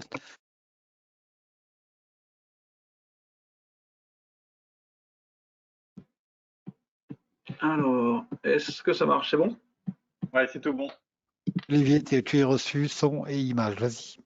Ok, alors du coup, donc, c'était magnifique, Bruno, merci beaucoup. Et donc, les antennes, en fait, pour les récepteurs, ça sert à rien, puisque maintenant, on a du GPS. Allez, c'est parti. Donc, je rigole, évidemment, c'est des GPS. On va donc faire un petit point très rapide. J'aimerais bien qu'on ait un peu de temps pour les questions, donc je vais faire très vite. J'ai qu'une petite dizaine de diapos, mais donc je vais essayer de les passer vite. La technologie GPS, en fait, on en entend parler en France depuis 3-4 ans, mais alors je n'ai pas fait la biblio, mais on sait qu'en tout cas, Yossi Yovel à Tel Aviv on a posé déjà depuis 2012, donc ça fait quasiment maintenant une dizaine d'années, sur les chauves-souris, mais sur des espèces plus grosses, les rhinopommes, avec des puces qui faisaient 3,8 grammes, qui avaient donc un GPS, mais aussi un beacon, donc ça c'est le VHF, c'est le signal qu'on peut récupérer avec l'antenne et le récepteur de Bruno, et un détecteur, et il était associé avec un développeur avec technique, Alexander Schwartz. En France, j'ai pas non plus j'ai surtout pris les trucs qu'on a fait nous de notre côté avec l'ONF et le groupe Kiro.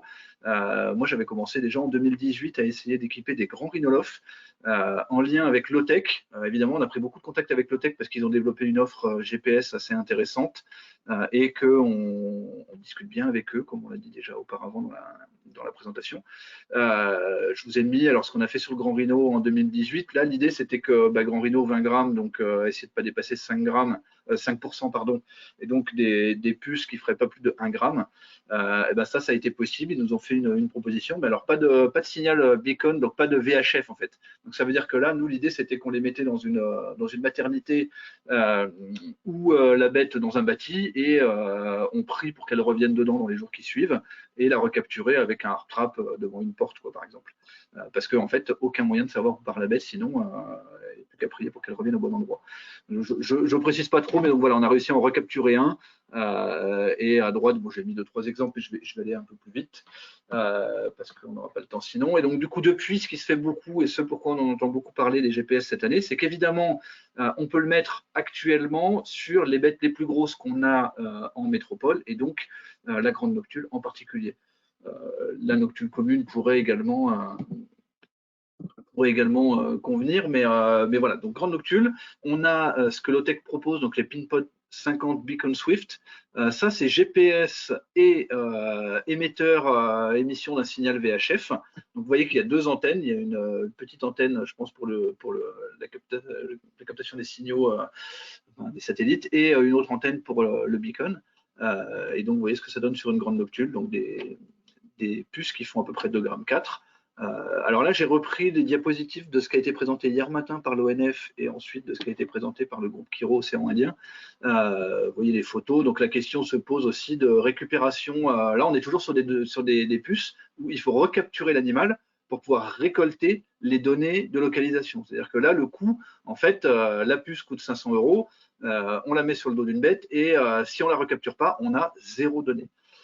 Et si on la recapture, on commence à avoir un peu plus d'expérience sur ces bêtes-là, de ne pas poser trop sur la peau parce que il faut une lame de rasoir pour couper. Donc on les pose maintenant sur les poils. Enfin voilà, il y a toute une technologie et toute une technicité associée qu'on apprend un peu au fil de l'eau, mais qui est assez intéressante. Et surtout, il faut s'équiper de tout le matériel connexe.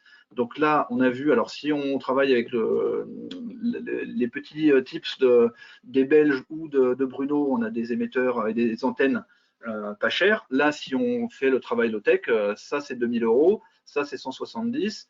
Ça, c'est ce qui permet de connecter, de paramétrer la puce GPS et de récupérer les données derrière. C'est 700 €, je crois, ou 900, je ne sais plus, 900 plutôt. Et ça, c'est maintenant une technologie qu'on va essayer de tester cette année. Je crois que Yannick Becher a déjà testé, lui, côté Midi-Pi. C'est pour récupérer les données à distance. Donc là, c'est le gros bonus. C'est qu'au pire, si on n'a pas récupéré la puce, qui vaut quand même 1000 € toute seule, eh ben, on a, avec cette antenne-là, les données qu'on peut récupérer en étant à 50 mètres de la bête. Enfin, on va faire des tests cette année.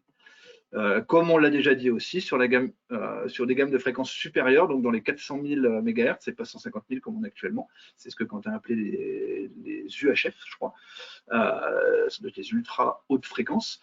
L'entreprise Xerius est en cours de test, mais c'est vrai que ça obligera à changer complètement de matériel. Quelques petites infos, donc une fois qu'on a quand même réussi à récupérer nos bêtes, évidemment, avec ça change un peu vraiment beaucoup de choses sur la façon d'acquérir les données et sur le paramétrage. Donc, on est en cours de test aussi, puisque quand on fait du radiopistage classique et qu'on arrive à récupérer des données de localisation par triangulation ou par homing, donc avec sans GPS, là on est sur, on a de la perte de signaux réguliers, on a de l'autocorrélation, on a des données qui sont récoltées avec des pas de temps très irréguliers. Là, maintenant qu'on a des GPS, en fait, on change complètement de braquet et on se rend compte que le mieux pour faire de la dynamique et de l'évolution, toutes les modélisations de trajectoires de vol, de domaines vitaux et de beaucoup d'autres choses, d'accélération, tout ça, il nous faudrait des pas de temps beaucoup plus courts. Donc, en fait, l'idéal, ce serait d'avoir des données qui sont récoltées et qui sont prises en déplacement toutes les quasiment 30 secondes, ce serait bien. Et du coup, la pile est assez sollicitée et on est sur des puces de 2,4 grammes, donc des choses qui… bon, c'est en cours de calage. Nous, on avait fait des premiers essais, là, c'est en Ariège. On avait mis 5 à 8 minutes entre chaque localisation. Et on avait aussi utilisé des données d'accéléromètre, comme je le précise après. Bon, je vais passer là sur les altitudes de vol. On a aussi les altitudes de vol qui sont intéressantes. Et donc, les données d'accélération, ça, c'est des données qui sont prises en plus. Ça coûte pas cher de les prendre au niveau batterie. Par contre, ça coûte beaucoup de place sur le stockage des données sur la puce. Et donc, je passe un peu vite, mais en gros, on arrive à récupérer des données qui nous permettent de savoir si la bête, là, vous avez en bas, en noir, toutes les secondes quasiment, on peut prendre quasiment 10 données par seconde de ces données d'accéléromètre pour savoir si la bête bouge beaucoup, donc là, bouge beaucoup, c'est tout en haut, bouge moyennement ou bouge pas du tout. Et on arrive à recorréler ça avec des comportements en fait dans la nuit et les remettre en lien avec les prises de données GPS qu'on a. Donc là, par exemple, vous avez sur ce tableau-là, les points verts en bas, c'est les tentatives de prise de GPS qui ont avorté. Donc la plupart du temps, c'est que la bête était dans le gîte. Et en rouge, la courbe rouge, c'est les données d'accéléromètre et qu'on retranscrit ici avec les couleurs en bas. Et donc, vous voyez que là, les données d'accéléromètre, vous avez les points verts, elle est au gîte et elle bouge quasiment pas. Ensuite, elle sort du gîte et on a plein de types de comportements différents en fonction de l'accéléromètre. Et on a aussi des données GPS. Et là, elle est re-rentrée au gîte. Mais vous voyez que la bête, dans la nuit, elle continue à bouger parce qu'on a les données d'accéléromètre. Donc, en gros, elle est active dans le gîte, mais elle ne bouge pas en dehors du gîte. Donc ça, c'est une première donnée qu'on a pris, nous, sur des grandes noctules. Mais j'ai également récupéré des données, des diapositives du groupe Kiro Océan Indien, où eux, évidemment, ils ont la chance d'avoir des bêtes beaucoup plus grosses parce que c'est sur des roussettes. Donc, ils ont des colliers émetteurs beaucoup plus gros aussi. Et alors là, ils ont récupéré, eux, des données plus complètes d'accéléromètre. Donc, ils ont les données X, Y et Z de l'accélération, en gros, du mouvement de la bête dans les 3 dimensions, dans les 3 axes de l'espace, alors que pour les puces qu'on a, nous, avec low-tech, pour la grande noctule, qui sont plus petites, on a un proxy, en fait, on a une valeur synthétique qui est stockée, et on n'a pas les 3 valeurs X, Y et Z. Donc, eux, ils ont ça, probablement grâce à des émetteurs un peu différents de la marque Nitsar. Et vous voyez que ça leur permet, suite à des opérations un peu complexes de modélisation et de calcul sous R, de retranscrire quasiment, là, ce qu'on voit, les oscillations là, c'est les battements d'ailes de la bête. Et ils arrivent à recalibrer ça sur des nuages, en gros, qui leur permettent, en fonction des données de X, Y et Z de leur accéléromètre, de dire qu'ils ont en rouge une bête qui est en plein vol, En jaune, une bête qui est en plein repos, qui fait vraiment rien. Et tout le reste, c'est relève de la tête, repli de la tête vers le ventre, activité modérée en suspension dans l'arbre ou activité plus intense. Et en fonction de ça, ils vont recalibrer toutes les données GPS réattribuer toutes les données GPS avec un comportement de mouvement très local qui leur permet de faire des analyses très très fines pour savoir si la bête elle est en vol actif, elle est posée, est-ce qu'elle est posée de façon active pour manger des fruits sur les arbres ou pas du tout, est-ce qu'elle est en repos. Et ça, on pourrait l'imaginer probablement, nous, avec nos données déjà qu'on a sur la grande noctule, on peut déjà faire des choses parce qu'on a déjà calibré ça sur 5 ou 6 niveaux de mouvement qui nous permettent de savoir si la bête est en vol plutôt plané, en vol actif ou actif au gîte ou pas actif au gîte et remettre ça en lien avec les données de GPS. Donc vous voyez qu'on en est vraiment au balbutiement. Il y a plein de calages à faire, plein de paramétrages à échanger entre nous et donc ça souligne l'intérêt de collaborer avec tous les gens qui commencent à faire des tests là-dessus. À l'ONF, on en fait pas mal, mais il y a aussi le groupe Chiromidipide, il y a plein d'autres gens qui commencent à l'imaginer. Et la miniaturisation progresse, donc nous permettons probablement d'arriver à des équipements de bêtes de plus en plus petites, sans parler des études qui sont sorties récemment sur le dérangement par rapport au pourcentage de la masse de la bête et de l'émetteur. Vous voyez qu'en Russie, ils ont fait des tests avec des bêtes équipées à plus de 10% et ça n'avait pas l'air du tout de poser le moindre problème. Mais ça, c'est un autre débat. Donc, je laisse ensuite la parole à Christian, peut-être pour les questions. Super, merci Olivier. Alors, je vais commencer d'abord par un message à caractère privé. Message de Thomas Dubos à Pierrette Nissen, qui apprécie beaucoup ta nouvelle coupe, qu'on a pu admirer sur la première diapo, de la présentation ou des barrages. Après, je laisse Pierrette s'entendre avec Thomas de leurs problèmes. J'ai ensuite un message à caractère commercial. Laurent Tillon fait savoir que l'ONF a fait suivre des éléments de rapport type et d'analyse avec une formation développée depuis 2014 et qui peuvent fournir à la demande. Je dis bravo à l'aspect commercial de M. Laurent Tillon et vraiment l'ONF, vous êtes trop fort. Bien, on va maintenant passer aux questions purement dites après ce trait d'humour que j'espère vous l'avez bien compris comme tel. Hein. Alors, Christian, tu peux peut-être me récupérer la main pour que ce ne soit pas mon partage d'écran, mais peut-être l'écran de Julie qui avait une diapo générale avec le nom de tout le monde. Oui, ok. L'écran de Julie, on va le mettre. De toute façon, que Julie va boucler la petite fine. Hein. Alors, une question de Jean-Dominique Vrignot qui était, non pas une question, mais une remarque. Mais il est préférable de mettre l'amplificateur au plus près de l'antenne. Hein. Par contre, une question de Xavier Charonat qui s'adresse plutôt, je pense, à Quentin. Qu'est-ce qu'on peut espérer comme distance maximum de réception avec une Yagi plus ampli? Oh ben la question serait plutôt à poser à Bruno s'il est encore connecté. Pierrette me disait qu'il monte à 5 km et peut-être plus avec des points hauts. Bruno, tu es toujours connecté? Oui, c'est toujours là, donc ça, je vais faire une réponse de Normand. Excusez-moi s'il y a des Normands connectés, mais voilà, ça va dépendre du gain de l'antenne. Hein. Donc plus l'antenne est longue, comme tu l'as dit dans la diapo, enfin dans le diaporama de Bidouille belge que tu nous as présenté, plus l'antenne va être longue, plus elle va avoir de gain, plus elle va être sensible. Voilà, donc je sais que nous, couramment, avec les tout petites antennes HB9CV du système Wagner, on arrive quand même à taper 8 km sur des bêtes avec des émetteurs de 0,35 grammes, quoi. Puisque le poids de l'émetteur est aussi fonction de la pile et donc de la puissance émise par l'émetteur. Tout ça entre en compte dans la distance qui va pouvoir être atteinte et à quelle distance va pouvoir être détectée la bête. Donc, il y a aussi la longueur d'antenne dont tu as parlé tout à l'heure. Ouais, donc, avec une 4 brins placée en hauteur et un amplificateur, on peut taper loin, quoi. On peut taper loin. Je pense qu'on peut atteindre facilement les 20 bornes avec des petits tags. Bon, après, il ne faut pas être dans une zone bruitée à proximité d'une grande ville avec des lignes haute tension et des luminaires. Forcément, vous aurez des bruits parasites. Vous n'arriverez pas à sortir le signal du bip dans les bruits parasites. Mais en race campagne, je pense qu'on peut atteindre les 20 km, quoi. Sachant que, du coup, Bruno, tu pourras confirmer, mais le fait de passer à 400 000 MHz, ça change la longueur d'antenne nécessaire, a priori. Tout à fait, puisque une antenne est proportionnelle, la longueur de l'antenne est inversement proportionnelle à la fréquence. Donc là, vous allez multiplier la fréquence par 3 globalement.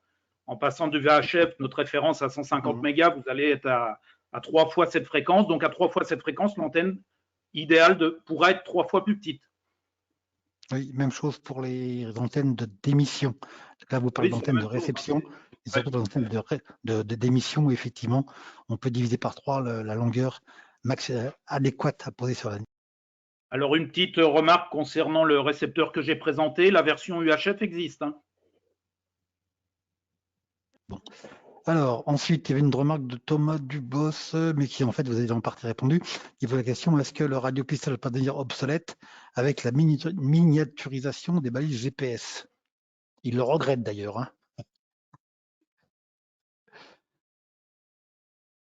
Qui peut répondre? Julie, Olivier, non? A priori, à votre avis, non?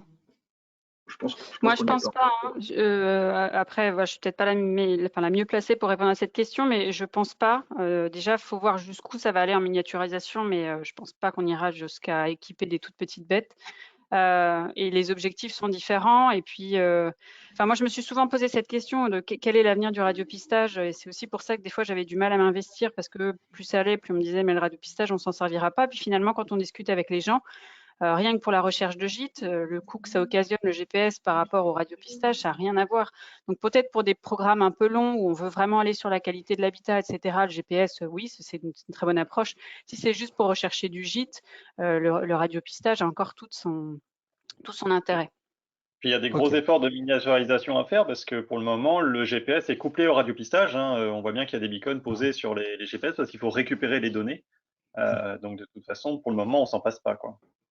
Oui, et puis Lotech, je leur ai posé la question à Lotech. En gros, c'est la même batterie qui alimente le beacon, le GPS et actuellement là, le VHF qui va permettre de récupérer les données à distance. Et là, on en est, nous, on va faire des tests cette année, mais on va essayer de réduire le temps, le pas de temps entre deux prises de données GPS. Mais on va probablement être bloqué parce que si on utilise complètement la pile du GPS au bout de 2 nuits et qu'on n'a pas récupéré la bête, on a tout perdu. Et on a perdu 1000 balles, plus le fait d'avoir des antennes. Enfin, ça devient vite très, très cher. Et l'utilisation des données aussi, là c'est encore du coup le lien avec ce qu'on disait avec Julie avant sur la formation et l'analyse de données. L'analyse de données, elle n'est pas plus simple, mais alors pas du tout, hein, sur la façon d'interpréter les données. Hein. Pas de se couper. Oui, je complète là-dessus. C'est vrai que c'est quelque chose qu'on n'a pas du tout abordé dans les PowerPoint avec Quentin, mais parce qu'on s'est concentré sur la boîte à outils, sur le côté technique, mais il y a cette volonté aussi d'organiser une formation en nous basant sur des formations qui existent déjà. Il y en a notamment au réseau mammifère de l'ONF. Les Bretons en ont déjà fait. Donc c'est aussi formaliser un petit peu tout ce tout ce qu'on aura choisi, un petit peu comme harmonisation et d'en faire une formation. Ok. Alors Loïc Salin s'inquiète par rapport à ce qu'a présenté dans nos discours sur le petit système VKY, etc. Il lui semble que l'écran est très sommaire, a priori qu'un seul chiffre. Et est-ce que ce serait pas trop galère à paramétrer avec des risques de règlement facile par les stagiaires ENCO? Est-ce qu'il peut rassurer Loïc sur le fait que sinon c'est très facile ou pas? C'est relativement facile à saisir une fréquence et après, il n'y a pas beaucoup d'autres choses à faire. Sachant qu'il a été conçu pour des scouts aussi, je l'ai dit tout à l'heure, hein, et donc il est d'une conception très simple. Alors il n'y a qu'un seul affichage, certes, mais dès qu'on appuie sur un canal, la fréquence, il va nous l'afficher en défilant les 4 derniers chiffres. C'est sûr que c'est pas très ergonomique, mais voilà quoi, ça a été conçu comme ça. Et l'afficheur, de toute façon, son intérêt principal, c'est de voir le niveau de réception qui va varier de 0 à 9. Donc, est-ce qu'on a besoin d'avoir en permanence la fréquence affichée? J'en suis pas persuadé, quoi. Et sachez qu'il est aussi bridable. On peut empêcher toute fausse manip en bloquant le clavier, quoi. En bloquant certaines fonctionnalités au clavier. Je rajouterais pour répondre à cette question-là que en fait on travaille, c'est souvent des bénévoles dans lesquels on met le main du matériel, quoi, on leur met le matériel dans les mains et d'avoir des ustensiles faciles à utiliser, c'est plutôt pas mal parce que si on prend le système Wagner là à configurer, c'est quand même hyper compliqué et de nuit sur le terrain à la frontale, ça peut devenir emmerdant d'avoir quelque chose qui est trop complexe, quoi. Bon, le Wagner, c'est clair. On n'ira pas le répéter au scout, comme quoi. Bon, passons. Bon, c'est aussi un trait d'humour, hein, passons. Comment? Dans les deux questions qui concernent l'accéléromètre posé par les Nike Roussel, l'autonomie, si on prend des mesures toutes les minutes, Et quel est l'intérêt des accéléromètres, hormis montrer l'activité en gîte? Mais je crois que tu y as en partie répondu, Olivier. Par contre, la question autonomie. En fait, oui, l'accéléromètre, nous, au départ, on l'avait paramétré, on l'avait utilisé. Alors, ça a pris du temps et c'est un peu test, hein, parce qu'effectivement, j'ai pas eu le temps de vraiment développer, mais l'accéléromètre, donc c'est des petites billes au bout d'un ressort et dans les 3 directions de l'espace. Donc en fait, l'idée c'est que si la bête va dans un sens, il y a une pression et la petite bille recule un peu. Et ça, c'est cette mesure-là qui est prise. Donc dans les X, dans les Y, dans les Z. Et il y a un proxy qui s'appelle l'ODBA, qui est une valeur synthétique de ces trois composantes. Et donc, ça, c'est très facile, ça ne coûte rien à l'appareil de l'enregistrer, enfin, en tout cas, de prendre la donnée. La valeur, elle est automatique, c'est-à-dire que le truc est calculé automatiquement sur la petite puce. Ce qui était très intéressant, nous, quand on l'a fait au départ, c'était qu'on voulait économiser de la batterie. Or, la prise de mesure de GPS, c'est ça qui prend vachement de temps, en fait, qui prend beaucoup d'énergie, c'est d'aller chercher les satellites et de prendre une mesure de localisation. Ça, c'est ce qui coûte de la batterie. Or, les puces sont paramétrables et on peut avoir 2 niveaux de déplacement, ou en fait 2 niveaux de paramétrage. Le niveau de paramétrage GPS, faible mobilité de la bête, et donc en fait accéléromètre en dessous d'une certaine valeur. Là, on va prendre par exemple une mesure toutes les 2 heures. On sait que la bête, elle est dans le gîte, a priori, parce que de toute façon, elle ne bouge pas, donc elle ne peut pas être en train de voler. Le niveau d'accéléromètre est très bas, et donc on est en dessous d'un certain seuil, on prend une valeur toutes les 2 heures. Donc là, on économise de la batterie. Et dès que la bête se met à bouger, là, on a une valeur de dBA, on passe au-dessus, et on passe en paramétrage, prise de mesure GPS toutes les minutes. Et là, du coup, grosse consommation d'énergie. Et on est obligé de le faire parce que dans la nuit, une grande noctule, quand on a vu maintenant qu'elle chassait environ 2 heures, l'économie de batterie, elle est énorme. Donc au départ, c'était ça. Et en fait, on s'est rendu compte que finalement, l'accéléromètre, en allant chercher des publis de mecs qui cherchent un peu les dynamiques, les mouvements d'animaux, etc., tout ça, mais on peut en sortir des choses complètement folles. On arrive à avoir le battement d'aile, quoi. Et donc, du coup, le comportement, par exemple, une bête qui chasse à l'affût, typiquement la grande noctule qui va monter en altitude à 2 km et qui ensuite chasse, mange en chute libre, ça, on va avoir avec le GPS probablement des informations, des validations, parce qu'on aura à la fois le Z mesuré du GPS avec l'altitude qu'augmente, une action de vol avec un accéléromètre qui explose, et tout d'un coup, une perte d'altitude avec l'accéléromètre qui diminue. Ça, c'est la théorie. Mais en tout cas, tout ça, c'est quelque chose qu'on peut avoir, mais il faut gérer après entre la batterie et le fait que c'est du stockage de données qui prend beaucoup de place et qui, du coup, est coûteux en place et qui peut un peu saturer aussi, parce que l'accéléromètre, c'est 10 mesures par seconde, ou 60 mesures. Ok, alors, petite question, mais presque rapide. Hein. Est-ce que le GPS peut faire des mesures de localisation toutes les 5 ou 10 secondes? Est-ce qu'on peut le paramétrer à ce temps-là? Alors là, on est avec Lotech. Lotech, on voulait faire toutes les 30 secondes et il vient de me répondre, là, j'ai le mail il y a 2 jours, que le minimum, c'est 2 minutes. Donc là, on est un peu dégoûté. On peut même pas faire 30 secondes en fait actuellement. Mais on se pose la question parce que tout ça c'est à paramétrer sur le logiciel. Enfin, donc il va falloir qu'on creuse ça cette année. Mais 30 secondes déjà, on n'est pas sûr de pouvoir le faire. Après, il y a d'autres outils, il y a probablement d'autres boîtes. Il faudra voir avec Xerius, tout ça, c'est des choses. Et c'est aussi des choses qu'on peut discuter avec les gars de Lotech pour leur dire, bah, nous, on a un problème, on aimerait descendre. Et je pense que c'est paramétrable dans les années à venir, quoi. Mais donc 10 secondes actuellement, non pas avec le Lotech. Ok, merci Olivier. Alors, Denis, tu vas reprendre la main, que je tombe bien parce que Sébastien Rouet a relancé la question d'une formation radiopistage pour organiser les pratiques, organisée par MNHN, CCN, etc. Tu vas, je pense, en parler. Oui, bah non, mais je remercie tous les intervenants et puis merci à tous ceux qui ont pu participer à cet atelier. On aurait vraiment aimé et préféré le faire en présentiel pour vous montrer du matériel et tout ça. Mais bon, voilà, je pense qu'on s'en est quand même bien sorti. J'ai même réussi à faire une petite erreur dans mon nom dans la dernière slide, c'est parfait. Mais merci à tous et puis au plaisir de recevoir des messages de votre part pour participer à tout ce travail. Et voilà, c'est quelque chose de collaboratif. Donc, n'hésitez pas, on attend les bonnes volontés. Ok, bah merci. C'est nous qui vous remercions en tout cas pour tout le monde, aussi bien les écoutants qui participent que les intervenants, pour ces presque 2 heures d'animation Oui. pour tout. Merci Christian. Oui, merci beaucoup. Merci à tous, au revoir. Merci Christian, ouais. Merci à tous.